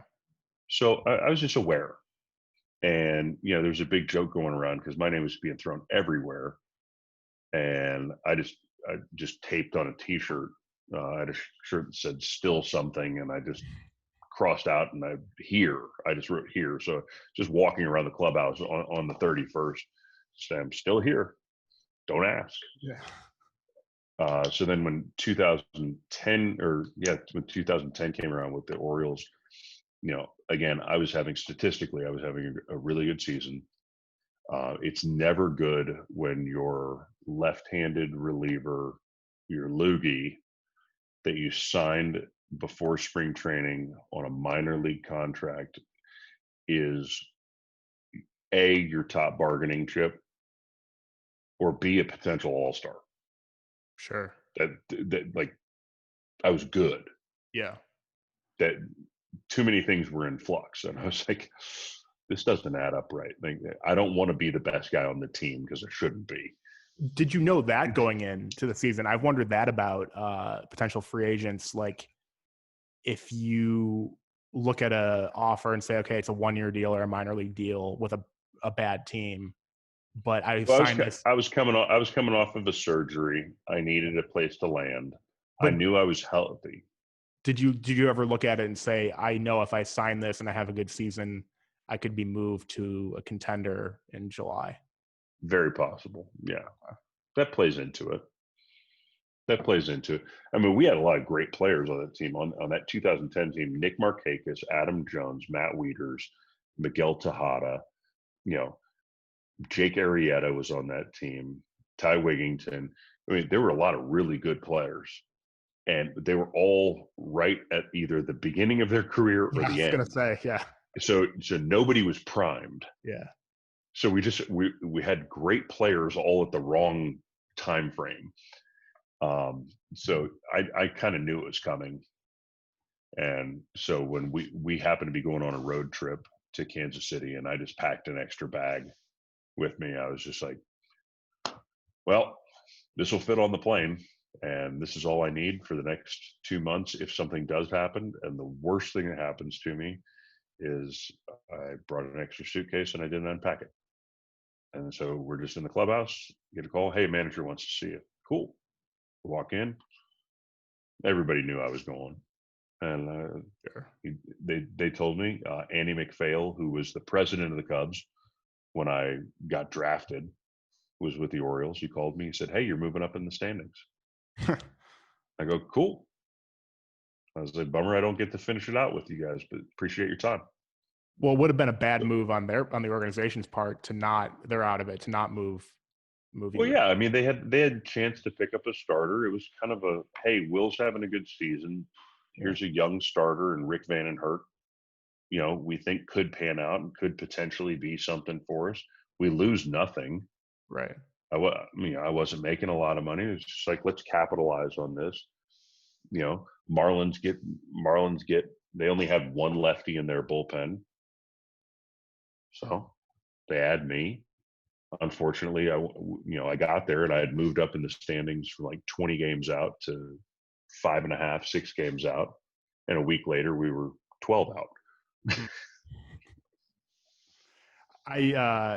So how do you find like this is all, I don't know why this is an interesting topic to me. I heard JJ Redick talk about this on his podcast because he went through a trade in a free agent year to Milwaukee and lived out of a hotel for like 2 months because he's like, I'm not going to re-sign here. I know why I'm here. Like, what is that whole process like of finding a place to live? So this is some of the stuff the union does. The union will take care of players who are moved up and moved down or traded sideways. Your receiving club is required to give you a certain amount of time in a hotel, a certain amount of meal money to cover your expenses for a week, ostensibly to find a place to live. And usually the traveling secretary is your kind of real estate broker, de facto real estate broker, and he'll put you in connection with somebody. The easiest way, the path of least resistance for a single guy, is to probably just stay in that hotel, see if they'll give you a monthly team rate, whatever. In my case, I had my family.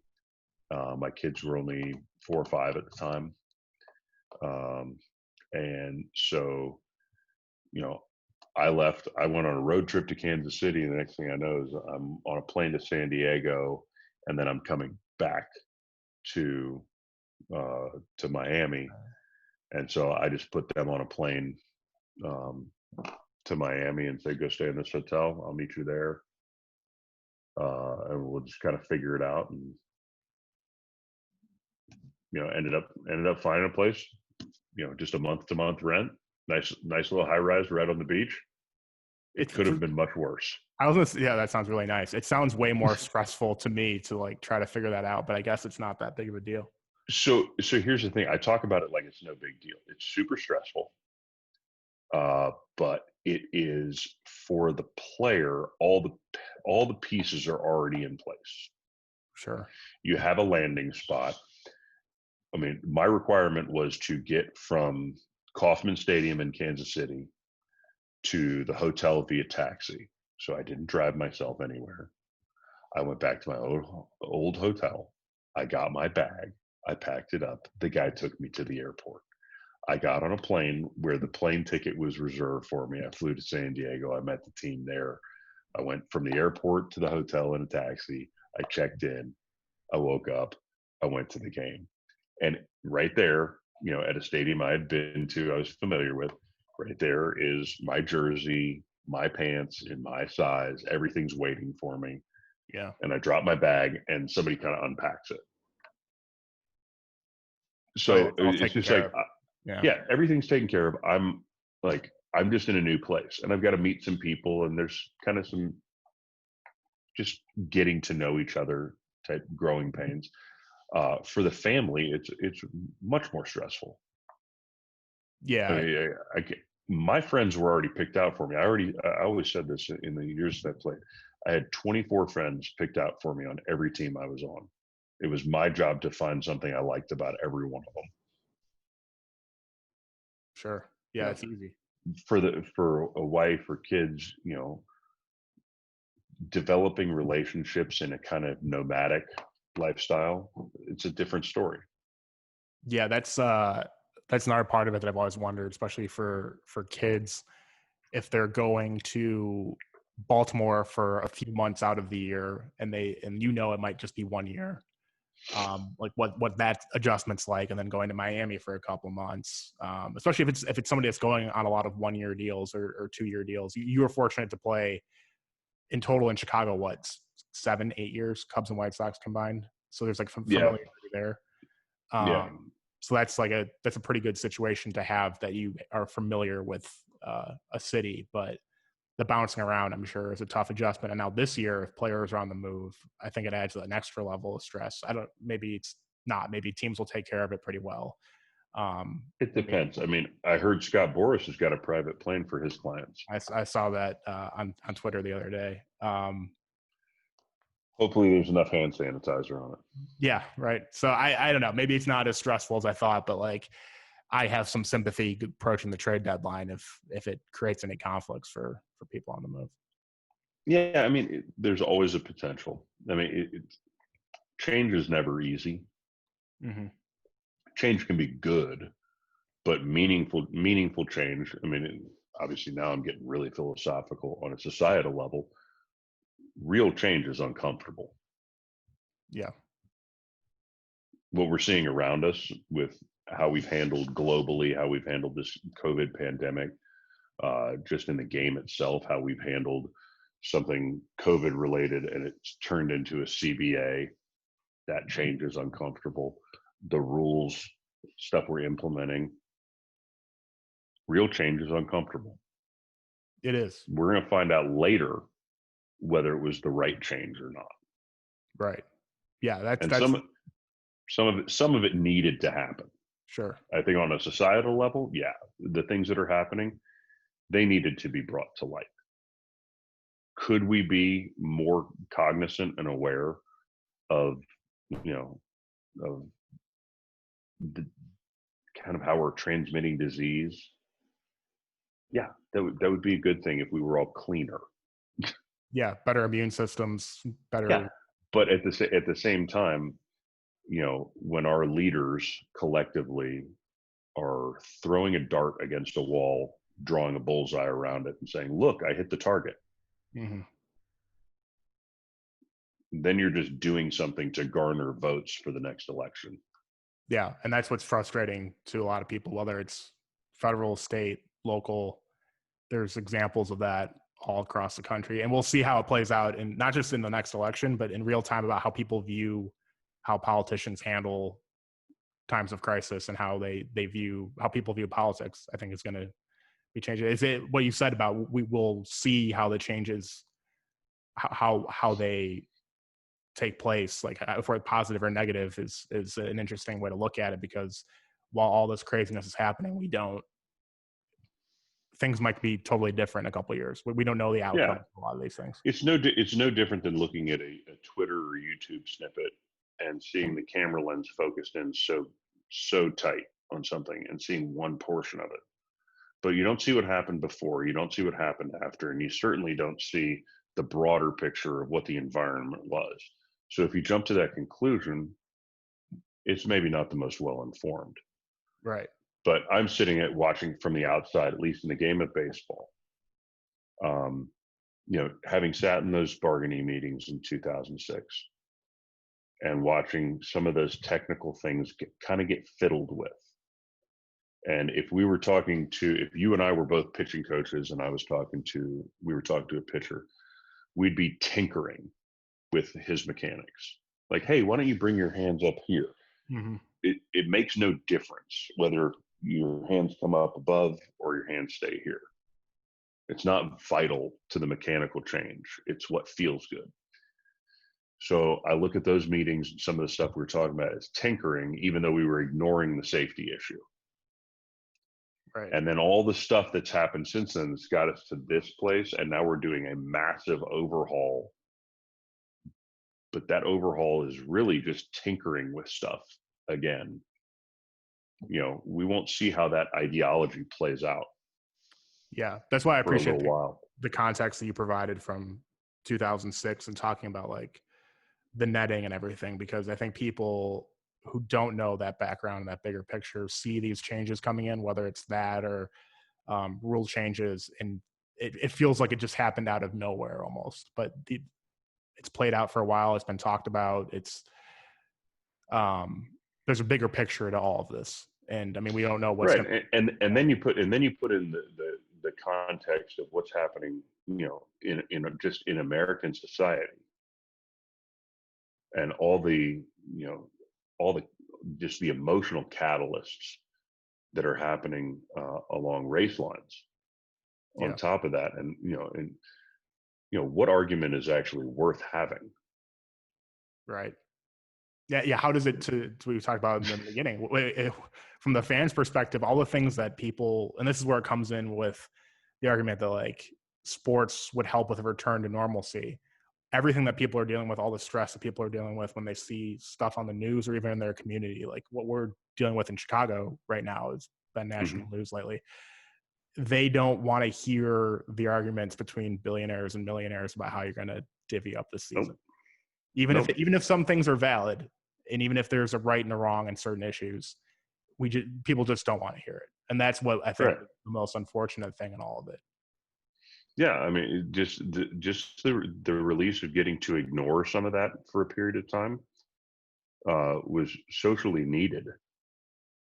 I mean, I said this very early on in the podcast. You look at it. We've never been more connected as a species, but because of what's going on globally, we've never been more disconnected. Yeah, and because of the regulations that have been put in place, and because of the societal climate and the things, what we're seeing is a lot of division. We're connected in our ability to communicate, but we're divided in our communication ability. Yes. And that's a scary place to be for a species that is inherently dependent on community. Yes, totally. And you're getting all this information. You're getting more information rapidly than ever before. So I mean, if I get on my kid, my wife called me out on it the other day. I was getting on the kids for forgetting something. She goes, if your brain was as full as theirs is, and you were getting as much information, how many more things would you forget? I was like, none of them. I'm perfect. And there's more anxiety that goes along with that. I talked to absolutely a teacher I had in high school a couple of years ago about just catching up, and he said, now that when I was in school, not everyone had a cell phone. Now that everyone has a smartphone on top of it, freshman, sophomore, junior, senior, with games, with Twitter, with Facebook, with everything, you have so many, especially on Twitter and Instagram and all that, you have so much coming at you that can cause anxiety, that you have people 13, 14 that are just anxious all the time because of what they're seeing on apps, all the information that they have coming in, and trying to react to it, whether it's like a real Twitter response that you feel like you need to reply to something or comment on an Instagram photo, or it's just the emotional reaction inside of you. There's so much coming at you. Yeah. Did I get enough likes on this? Am I valid as a person? Do I have worth? All the questions that exist in you as a human being, from the time you become aware that you're not the only person on the planet to the time you die, but it's manifested the most in your teenage years. Yeah. I mean, no longer is it, how many kids went to your high school? My grade was like 650. So times 4, 1,200. Okay. That's a pretty big school. Yeah. Okay. So the prom king, prom queen, the ultimate popularity contest. Well, now we're playing that game digitally. Right. And all these kids are walking around with the anxiety, both in person and digitally. And then on top of it, like wherever my phone is, I don't even know there it is, found it. I mean, this right here, this is a portal to the entirety of the world's knowledge. Yep. But does it make me any smarter? Have I retained any of it? Not necessarily. I mean, it depends how you interact with it. And even with baseball, it was supposed to be return normalcy and make people's lives feel better. But when like the Cardinals had their COVID situation with the Marlins. Mm-hmm. You jump on Twitter and you see people's reactions to it. Shut the season down. This is like, we shouldn't be playing. But like it just, there's so much negativity around it. I'm trying to stay off that now because we're in a very reactionary time, and I think the ability to spit venom into the vacuum that is Twitter, or what people believe is a vacuum, has a negative impact in that regard. I've heard it said that the most successful business leaders surround themselves with positive people, and just they don't have time for negativity. Right. And you interact with negative content, you're going to see more negative content. That's how the algorithm work. I took a break from it, during the heaviest portion of the quarantine, where I was getting bogged down, and I was just like, this is just brutal. I mean, we had the Minnesota situation with George Floyd, you had the quarantine, everything going on in Europe, and it was too much to even absorb. And it didn't matter what side of the fence I fell on whatever argument. I was just inundated with it was just grief and just hostility and sadness and morbidity everywhere.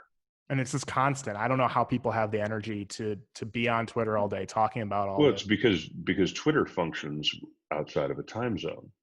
Right. It's on Twitter Central.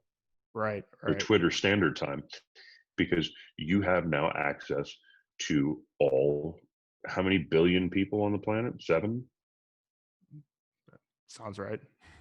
Yeah, I mean, I know there's 350 some odd million in the country. Yeah. But that's 3 different time zones. Well, let's get the other 21 on board, and Twitter's available all day, every day. It's like a casino. Right. There's not a lot of happy folks in a casino either. Right. No. You walk around at 4 a.m. in a casino. If you're ever there super late, you don't see very many. That's never the jaunty crowd. No. It's that kind of my attitude coming into this whole COVID thing. Everything gets shut down. I'm like, cool, man. I'm going to get a lot of house projects done. I'm going to work out. I'm going to end up looking like Mad Max, and it turns out, nope, I look like Jeffrey Lebowski still. Yeah, it's all about how people reacted differently to the shutdowns. If you spent your time on, if Twitter became your new hobby because your hobbies disappeared, then you're going to jump into these negative conversations and reactions to things. But there are people that used it to better themselves or pick up new hobbies around the house. And just looping it back full circle to the sports thing is like how when we started talking about sports coming back in like May, June, the baseball reacted kind of in that sense like it wasn't prepared. Like the relationships were so broken that it couldn't handle a crisis. It wasn't ready for something like this. Like it was there were so many strains between either ownership and labor or whatever that it couldn't react to a situation like that. That's how it seemed. I think that it seems as though broad scope, and this is not just baseball, it seems that there is a fragility, an emotional fragility of people that is manifesting at a higher rate than it used to. And people's feelings are getting hurt a lot quicker. And relationships are dissolving quicker than ever. And people are, I guess the prevailing term is cancel culture. Yeah. People want to erase things, whether it be a relationship that didn't work out or a statue that they don't agree with. And it leaves no ability for us to have the conversation that we had and me to give you the context of the 2006 bargaining sessions. Exactly. And if we are not able to talk respectfully and have open discourse, you make your statement, I make mine, we disagree, but I still hold you in high regard as a human being first. Yeah. Until you give me reason not to. But if we treat each other with mutual respect, well, then, I mean, there is the possibility. And that's why, as you said, to go full circle, when this went out into the public, because the fans don't have a vote, and because it was made, internal business was made external in that way, I think it ended up hurting both the players and the owners in the fan stature. And I think that the fans were the biggest losers. Well, again, it's this thing. It's 1994. We didn't have Twitter, Nope. and that was ugly already. So this was like the first situation where you had instant reactions in 140, 280 characters, and the conversation can't be nuanced when the public, the fans, are just getting the quick hits from the owners planting a story with a reporter or players planting a story. There's no real nuance. And here you go. Here's the adult version of that teenage anxiety. Whether it be your opinion on Major League Baseball, Black Lives Matter, George Floyd, pick your topic. The little girl who's the social activist from Sweden. Whatever political topic it is, Trump versus Biden. Anything you weigh into in that 240 characters, there's now this overarching anxiety that you have to be an expert on everything. Yes. And you think you can be because you have the ability to put out your opinion. So I read 2 articles and I've formed an opinion. And now, does that mean my opinion is valid? It may be valid on the information that I have, but it's not a well-constructed thesis by any stretch of the imagination. But I put out my thought, and then it can be deconstructed, and I can be judged in the harshest of ways in one sentence. And this kind of goes back to that thing I was talking about, like diverting into a side story instead of the actual point. Right. You can say something into that void that is very pointed about something specific, and all of a sudden, out from left field comes this statement about you and your character. Right. Yeah. And so now we're fighting 2 fronts. Like, that's how the Nazis lost World War II. Right. And not only it wasn't just because the U.S. came in hot from the west coast of France. It was because they were fighting the Russians on the East Coast. Right. So now all discourse is out the window.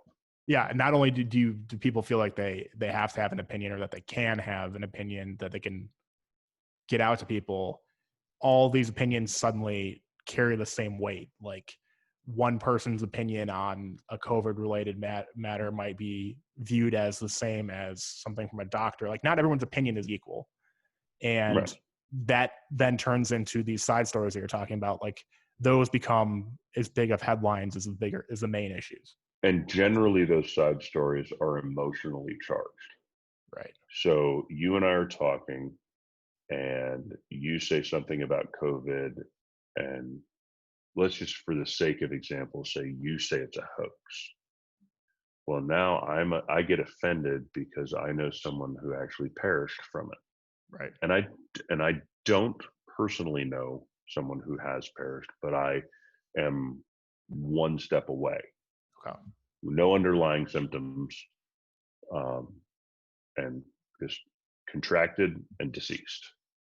And it's horrific. Yeah. I also know other people who've had it and been like, yep, it's the flu. Yeah, it reacts to everyone differently. So I know people in all the different circles. But you make your statement, I get offended by it. Now what I've done is I've taken your statement, I've internalized it, and I've turned it around, and now I've judged you. Right. So we're no longer talking about even what we believe in. I'm just attacking you. And this stuff with baseball was kind of this happening in front of our same thing. Yeah. And then from the same thing. Yeah. All the players felt alone in their argument. Like, dude, do you see what's happening? can somebody come and be our, be our status symbol? Can somebody stand up and say something? And say, look, what's trying to be implemented here is wrong. They're asking us to take a pay cut on the shortened season to a contract we already agreed upon. Sure. Fair argument too. Yeah. Like, just an argument ends right there. No further explanations needed. I've already signed this. Yeah, as soon as we start to play, that's what you pay me. Period. Any other negotiation is unnecessary. Yeah. Yeah. Well, what about this? No. What about this? No. What about this? No. Insert tweet here. Problem begins. Right. Yeah. And then from sitting here, and millions of people just want to watch a game, and it's, but we're watching basically a Twitter fight.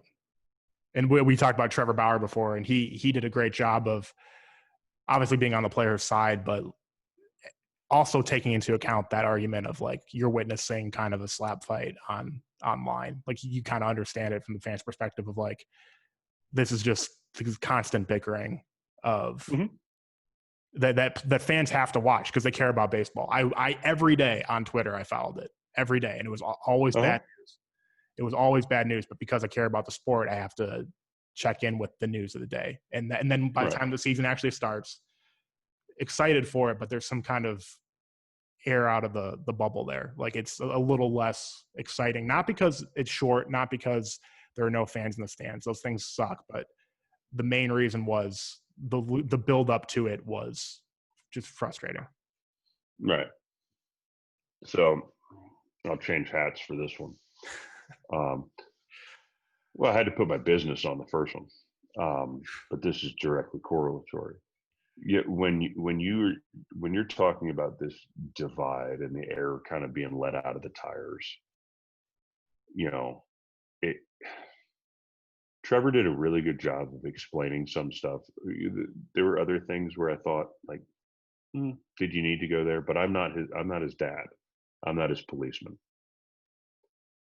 He's a grown man. He can say and do what he wants to. He can throw a ball over a center field fence if he wants to. It might not go over well. Yeah, might get you traded. Yeah.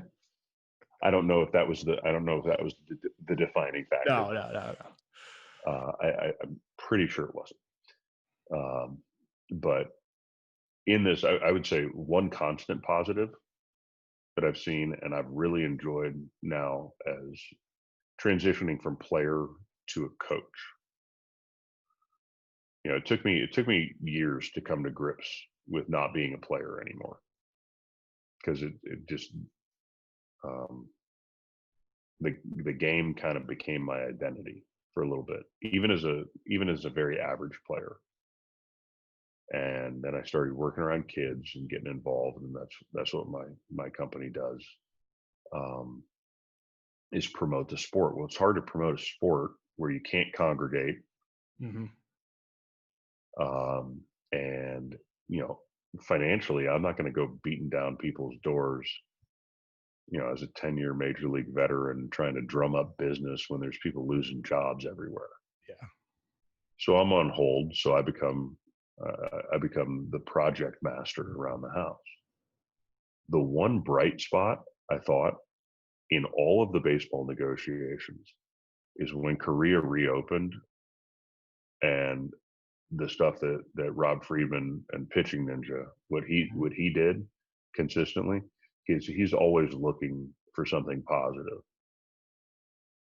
And that's, just the positivity that exudes out of the guy, just showing, hey, this is what elite talent can do, or this is fun, or this is funny, or this is great. Yeah. I thought that was outstanding.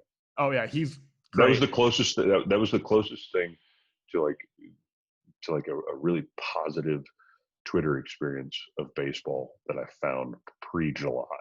For sure. There's a great account. He's putting out great content, and there needs to be more of that. I think this is the sport that lacks the most in that kind of fun ancillary content. Like, yeah, we mentioned Trevor a couple times.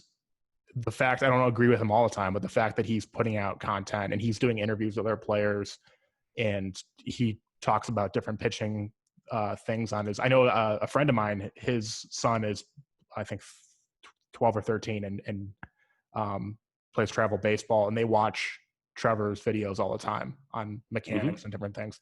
Like that's awesome. That's the stuff that I think the sport needs more of. The thing that Trevor really nails is the idea of needing to market the sport better.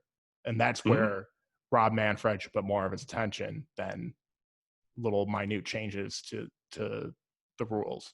It's not tinkering with the rules. I mean, if you just look at it, what is the general 25-year-old want to do? Do they want to sit crammed in one seat for 3 hours and stare at a scoreboard and then a K meter and then what the exit velocity was or what the pitch velocity was or what type of pitch it was, and then check back up at the score? I mean, there's too many things going on.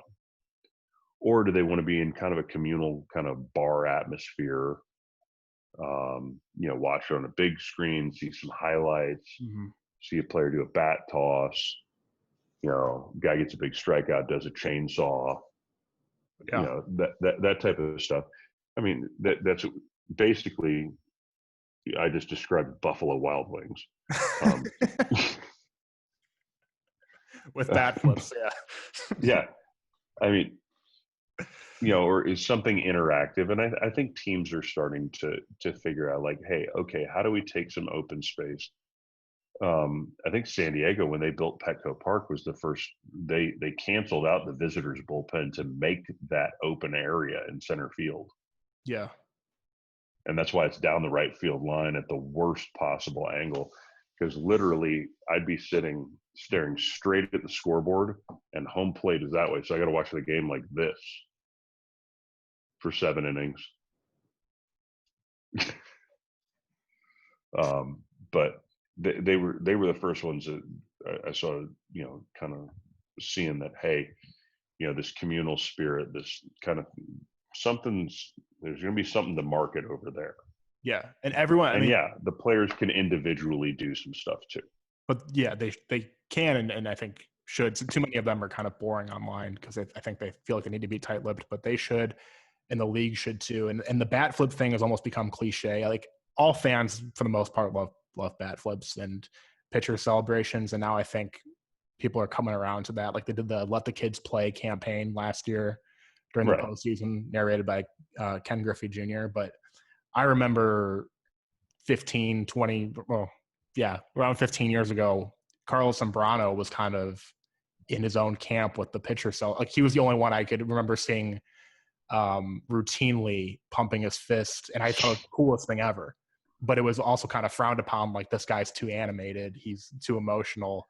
And I thought I loved watching him pitch because I remember I was at a game, I think in 2003, where he struck out Barry Bonds with the bases loaded and then leaped in the air and pumped his fist.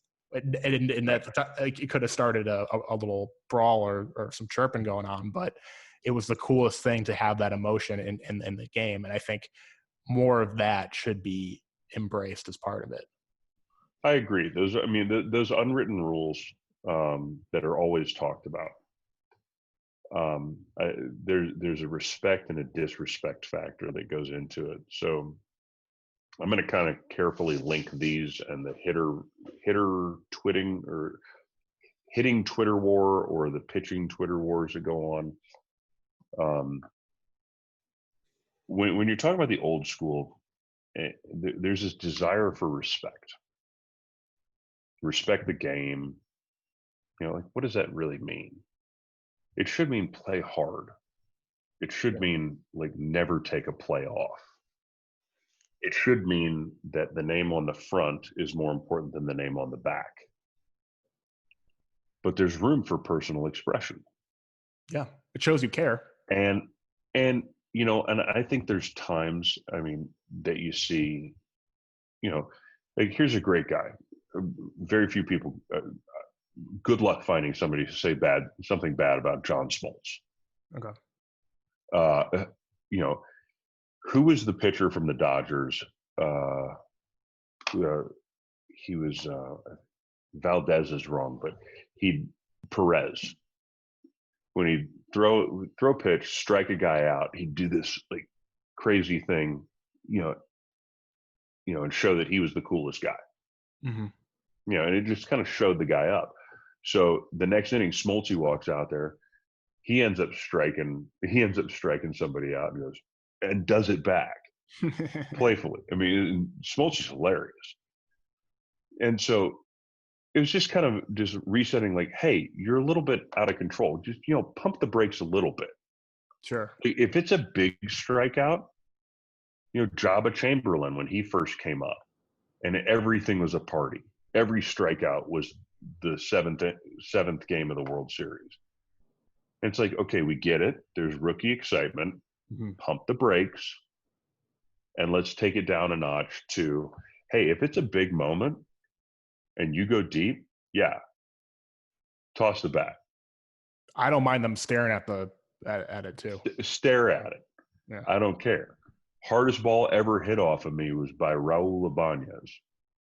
And he bolted out of the box, and he convinced me when I saw it leave the bat and I saw the way he ran out of the box, I was like, dang it, that's off the wall for a double. And I turned back at Philadelphia, and it was in the visitor bullpen, the top one. That's how far he hit it. And I was just like, thank you for running hard so I don't have to see myself on SportsCenter tonight. But if he had watched it, I would have been like, you have every right to watch that. That was magnificent what you just did. Yeah. I threw such a bad pitch.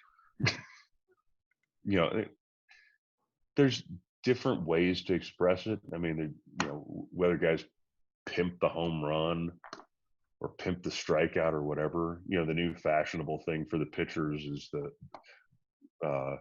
the fake finishes. Oh yeah. Where you strike out and then you do some weird leg kick and a pirouette. Yeah. And it's like, is it necessary? No. I mean, it's like in all reality, it's the third inning. It's the third inning. So if you want to be cool in the third inning, fine. But call me in the seventh and tell me what the score is and tell me how you feel in retrospect about that little move. It's kind of like the baseball equivalent of dunking on somebody, putting somebody on a poster in basketball. You dunk on somebody, kind of stare them down for a second. Like that's all. Everyone loves that. It's exciting. Yeah, to a degree, unless you're the guy with a sack in your face. Yeah, you're getting posterized. He isn't having a good time. But I don't know. I think there's just a delicate balance. I think there's room for excitement and expression. I think there's a thing where it's over the top, and that would go into old school, new school is respect the game versus this very individualized approach to it. Yeah. There's definitely a balance. Like it's the third inning. It's a nothing game. You don't need to celebrate a strikeout, but yeah, I mean, at the very least, I've seen guys pimp stuff down 10.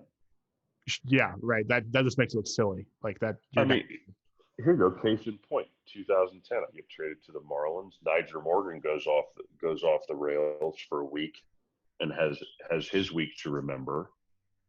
And he did some stuff. He got thrown at, got hit, took his base. We were up. I want to say 8 that day. He stole second on the first pitch. He stole third on the next pitch, and then he scored on a sac fly. And when he came across the mound, came across the plate, he was pumping, pounding his chest. And I don't know the guy personally. I have nothing against him personally, or Tony Plush, either or. Mm-hmm. I have nothing against either of them. But his next at bat, a lot of people did a meet and greet on the mound after that. And it's like, at what point are we going to say some of these emotions maybe we need to curtail just a tad? Yeah. I mean, I think the one thing that I'd hope more people agree with is don't throw baseballs at guys as much. you're throwing behind him is one thing, but I don't know. I think the throwing at somebody because they pimped a home run or flip their bat is like less people agree with but that. that's not why you throw at him. Well, you're throwing at him for disrespecting you, for disrespecting the No. I guess the statute of limitations is out on this one, so I can tell this story. Okay. And I've admitted to this person in person that it happened. All right. So we're in Cincinnati. I can't remember specifically what year, but it's probably 2005 or 6. Probably 6. And we're facing the Reds, and they hit 3 or 4 bombs off Glenn and Rush. And Glenn and I still talk. And I love the guy. He's the best. But like Bronson Arroyo goes deep off him. And I come in next, and I face Brandon Phillips and Ryan Friel. Rest in peace. And I strike them both out. And Scott Hatteberg comes up next. Happens to be the only left-hander in the lineup that day. I smoke him right in the hip. First pitch. And he just drops his bat. He looks at me, puts his head down, he goes to first base. Now, I didn't do that because somebody disrespected Glendon or the Cubs or Dusty Baker or me. But I did notice the comfortability of Brandon Phillips and Ryan Friel, both young at the time. Mm-hmm. But I did notice the comfortability that they had in the box and the way they were swinging. And we were no longer playing the game. We were doing a glorified batting practice show of who could hit the furthest. So in a way, now reminder, at this point, as a reliever, there's 7 guys in a major league bullpen, 30 teams. So at that point, and I'm not over exaggerating this, I was one of the 210 greatest people in the world at my job. So I feel pretty confident I can hit him and hit him in a spot that's not going to hurt him. That's what I was going to ask you. Like, how do you target that? So I didn't need anybody to tell me. I threw it, hit him. He knew what happened because he was an older guy. I knew what happened. I never looked at their bench. I didn't need to say anything.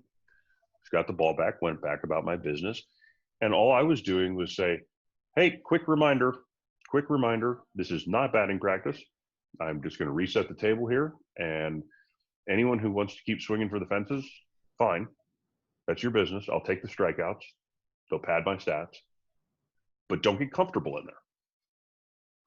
If you hit a home run off me and you pimp it, so be it. If I hit you the next at bat, it's not going to be because you hurt my feelings. So here we go back into the emotions and the side argument. Yeah. Yeah. You didn't hurt my feelings by throwing your bat over the third baseman because of your ecstasy in the 450-foot home run. I hit you because you're way too freaking comfortable up there. And I'm going to get you a little bit scared. And just remind you that in fact, I have the ball and I am on offense.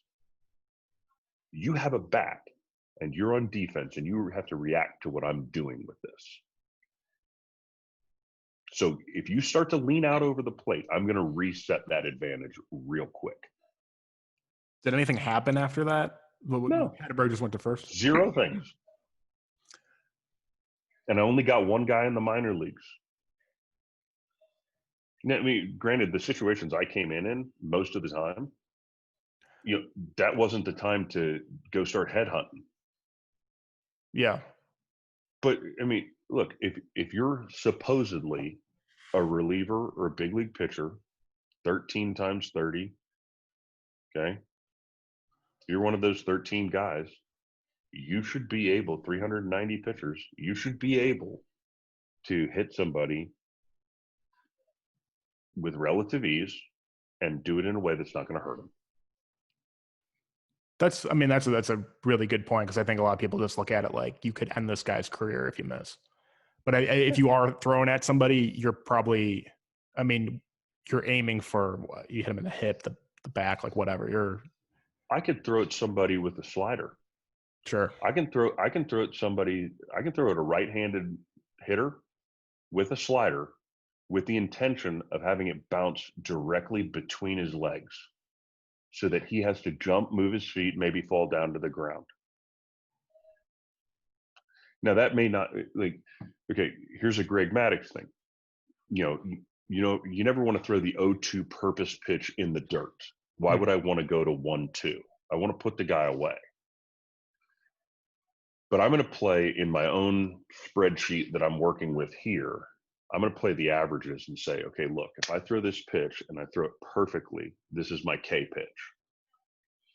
If I spin it a little too hard, if I come off of it, where's my miss zone? My miss zone is going to be over here. That's a safety net because that's unhittable. It's a ball, but it's unhittable. The ancillary benefit to that is I just made the guy jump out of the way, move his feet, fall down, have to get back up. And now he's thinking about, good to God, that almost hit me. Right. And now I can do something with that. Right. And so this is where, like Rob and I have talked a couple of times, and, with the overlays and stuff, and the overlays are great when you watch pitchers do that. Yeah. He put one out there about a nasty curveball, and I tweeted him back. I said, hey, can you show me it was like a nasty strikeout curveball. I was like, can you show me the one that Trout sent over center field that was filthy as well? And so he did both of them. It's just location difference. Sure. Like one's down below the zone over here. One's middle catcher mask high. Yeah, I love those. The fact of the matter is, let's go back to the old school thing, where it's respect the game a little bit and actually locate a pitch, hit a spot. Yeah. And because you hit the spot, it's filthy. Right. It's not filthy by itself. Right. Now here's this has popped in my head, a random question. And I'll let you go pretty soon, but it's been good. You've been involved in at least, maybe it was just 2007, quote unquote brawl with San Diego. You were there, right? Yep. Can you? I don't know how much you can really say. You're talking about the tallest fight that never happened. Chris Young and Derek Lee, yeah. The tallest fight that never happened. Yeah, one guy swung this way and missed, and the other guy swung this way and missed. That's why I say quote unquote brawl. Sombrano's belt came off. I remember that. I don't know how much you can say about a situation like this and whatever's said on the field between teammates or between opposing teams, but can you walk through any situation like that for people? Because I think that's always interesting. You don't know what's said between players. You don't know like what happens after. I talked to Kyle Farnsworth about this a few years ago, because he had a famous brawl in Cincinnati where he just beat the crap out of Paul Wilson. Wilson, yeah. And he basically if you watch the video, you can see the exact moment that Paul Wilson said, I totally regret coming out. Right. You're right. That was a real brawl where he's left. Well, Farnsworth also did something. He did an open field tackle on Jeremy Affeldt with the Royals. Oh yeah, when he was with the Tigers. Yeah. Yeah, where he came around the end. It was a football maneuver of a defensive end. But how do those situations unfold? I mean, I'm kind of like secretly asking you to tell me what actually happened, but I don't think you can actually. I know what you are. Divulge that, but so I mean, the situation was this: at that specific time, D. Lee was hitting probably 420. Yeah. And my assumption is that Chris Young, all 87 miles an hour, Chris Young wanted to back him off the plate a little bit. Maybe the ball got a little bit away. Maybe it was intentionally that he was going up here to kind of buzz his hands a little bit. And the ball just got away. I don't know what was said between them. If I did, I wouldn't tell you. I didn't think so. what happened after. I mean, the three major brawls I've been involved with was that San Diego one, the Cubs White Sox with Barrett and Przinsky. Oh yeah, you were there for that too. Yeah. Yep. And then the Niger Morgan deal in Florida. And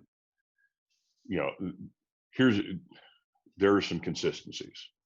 The consistencies are, it's the machismo, and guys start jawing, and then somebody inevitably gets overamped. Yeah. Most times, the person who gets overamped is not even in the initial encounter. Yeah. That's Zambrano seemed to be that guy in with the Padres, and then with the White Sox. That was what he was way late to the party. If you watch the video of that, when it originally happens, they both do a swing and miss, and then Marcus Giles comes in and tries to tackle Chris Young to save him. Yeah. And then all hell breaks loose. I mean, to the point where at one point, I think you see Jake Peavy stand up and he's wearing a Cubs hat. Okay, and then Zambrano comes because he was in the clubhouse changing his jersey. So that's why he comes out with the belt thing going on. Another consistent is that all the relievers that get there, by the time you get there, everything's done. It's over. Yeah, they're just jogging out. Everything's done. So at that point, it's an angry meet and greet. Yeah. It's just like, hey, everybody okay? You're pulling people off if there is something serious going on. The only time I saw it really get out of control overall was the Cubs White Sox one. Because, well, it was the Brian Anderson, John Mabry thing. Yeah. Where it's like, you're not even involved in this. Yeah. This was these two guys, and then it became something completely different over here. They both got suspended, Mabry and Anderson. They're not involved in the situation at all. Yeah, and I remember, as I recall, our clubhouse was incensed at the fact that Mabry was punished for that. But he didn't really do anything, right? Because I remember at the time thinking it was silly, yeah. Right. And it would have been like with the San Diego one, bullpen guys get there. Somehow, I don't know, but I ended up on the kind of the first base side. So I ended up on the Padres side. And you're seeing people down, and it was heated for sure. Yeah. But the two initial combatants were not the ones who were involved with the most stuff. Right. That's a good point. And it's generally that way. And I just remember just kind of, I felt someone push me. I just did that and just kind of grabbed chest and like whatever, just like trying to hold people back. And it was Bud Black. And I was like, wow. Sorry. My bad. So, and then in the clubhouse after that game, do people kind of think, all right, that was kind of silly. Maybe we shouldn't have done that. Or maybe it's a case by case thing. Because there was a kind of a myth, or maybe there's some truth to it for a while, that an incident like that can like make the team stronger and like. Yeah. I mean, there's some bonding. There's some bonding that can occur. I mean, if I recall correctly, the Padres one was due to some comments about Soriano and his bat flip and his hopping when he was catching the ball in left field. Yeah.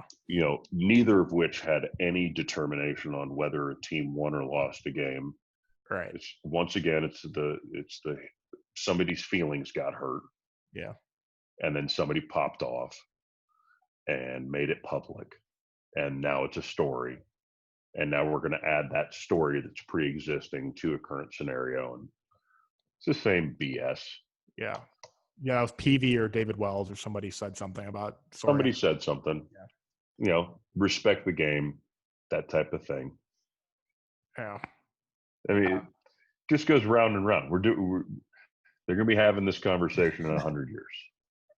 I mean, hopefully they figure it out by then. Probably not in the sport, not in the big picture, but at least in the sport can change a little bit. Yeah. Yeah, but I mean, fights are going to happen. I mean, they happened in a COVID season. I mean, they're going to happen. You take 25 alpha males and put them on the same field against 25 other alpha males.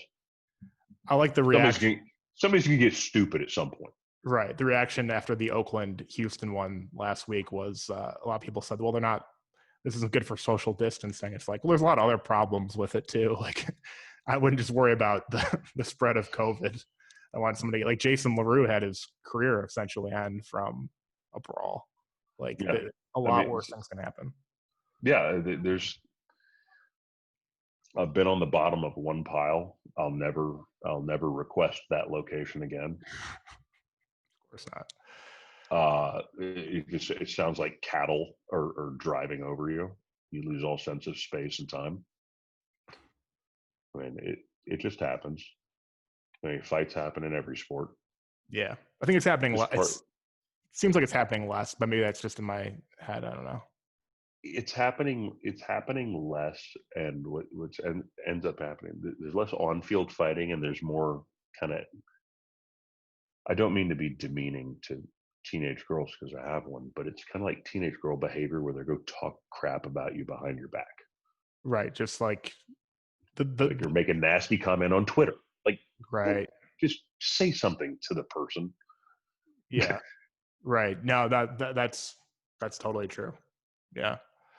All right. Well, we covered a lot of ground. Is there anything else? I know we haven't really talked about Ace Baseball or anything. Is there anything you want to, No. Or you want to get out there? No, I mean, I would say like what I'm doing, just to keep myself busy, and another ex-MLB guy and I are potentially looking at facilities, but that's only worthy once we can all congregate again. Okay. But I think here's where I would like to see the game go. If I could make a closing argument for everything that we've kind of covered, because it spanned kind of some philosophy, some societal issues, and then baseball proper. What I'd like to see for young players, because now I've coached them. I've had a couple of kids that I've coached reach the big leagues already, and that was an amazing feeling to be happy for somebody like that. Just get a call. I got a call at like 1 a.m. Guys, like, I'm going up. I'm like, yes, that's awesome. Like, because I remember that day for me. Right. And what I love the most about coaching is watching the light bulb kind of go off for a kid. And when I say kid, I mean anybody 30 or younger. I use it relative, and my son gets on my case for it. I'm like, if he's not 30, he's a kid. But just seeing him figure something out and take ownership of their own skill set, and then it just opens all sorts of doors. And I think what's happening in the game proper is very similar what's happening to people's thought processes about how to play the game. Very numbers driven. Numbers are fantastic. But let's also see the other side of the coin. And that's just what our eyes tell us. Let's not do a cancel culture and say that the previous 150 years of baseball don't exist. This is the way we play it now. So you see stuff on Twitter and the old veteran guys saying, hey, you got to swing down on the ball, you got to do this, and you've got lots of other they've been made fun of as gurus teaching a specific a mechanical turn on how to hit the ball. Well, why can't it be both? Why can't we practice a new way but yet maintain an old philosophy? Mm-hmm. So me as a pitching coach, if I see a guy with a specific type of spin rate on his fastball and a specific arm slot, it's my duty to be a good coach to understand the new language of the data and to be able to process that for the player. And just like mechanics, give him the quick hit that's going to get the maximum result. And guys are getting camped out too far. They're getting camped out in data, or old school. It's both. You got to merge that. Got to bridge that gap. There's got to be a balance. Yeah. Got to be a balance. And I mean, even training regimens.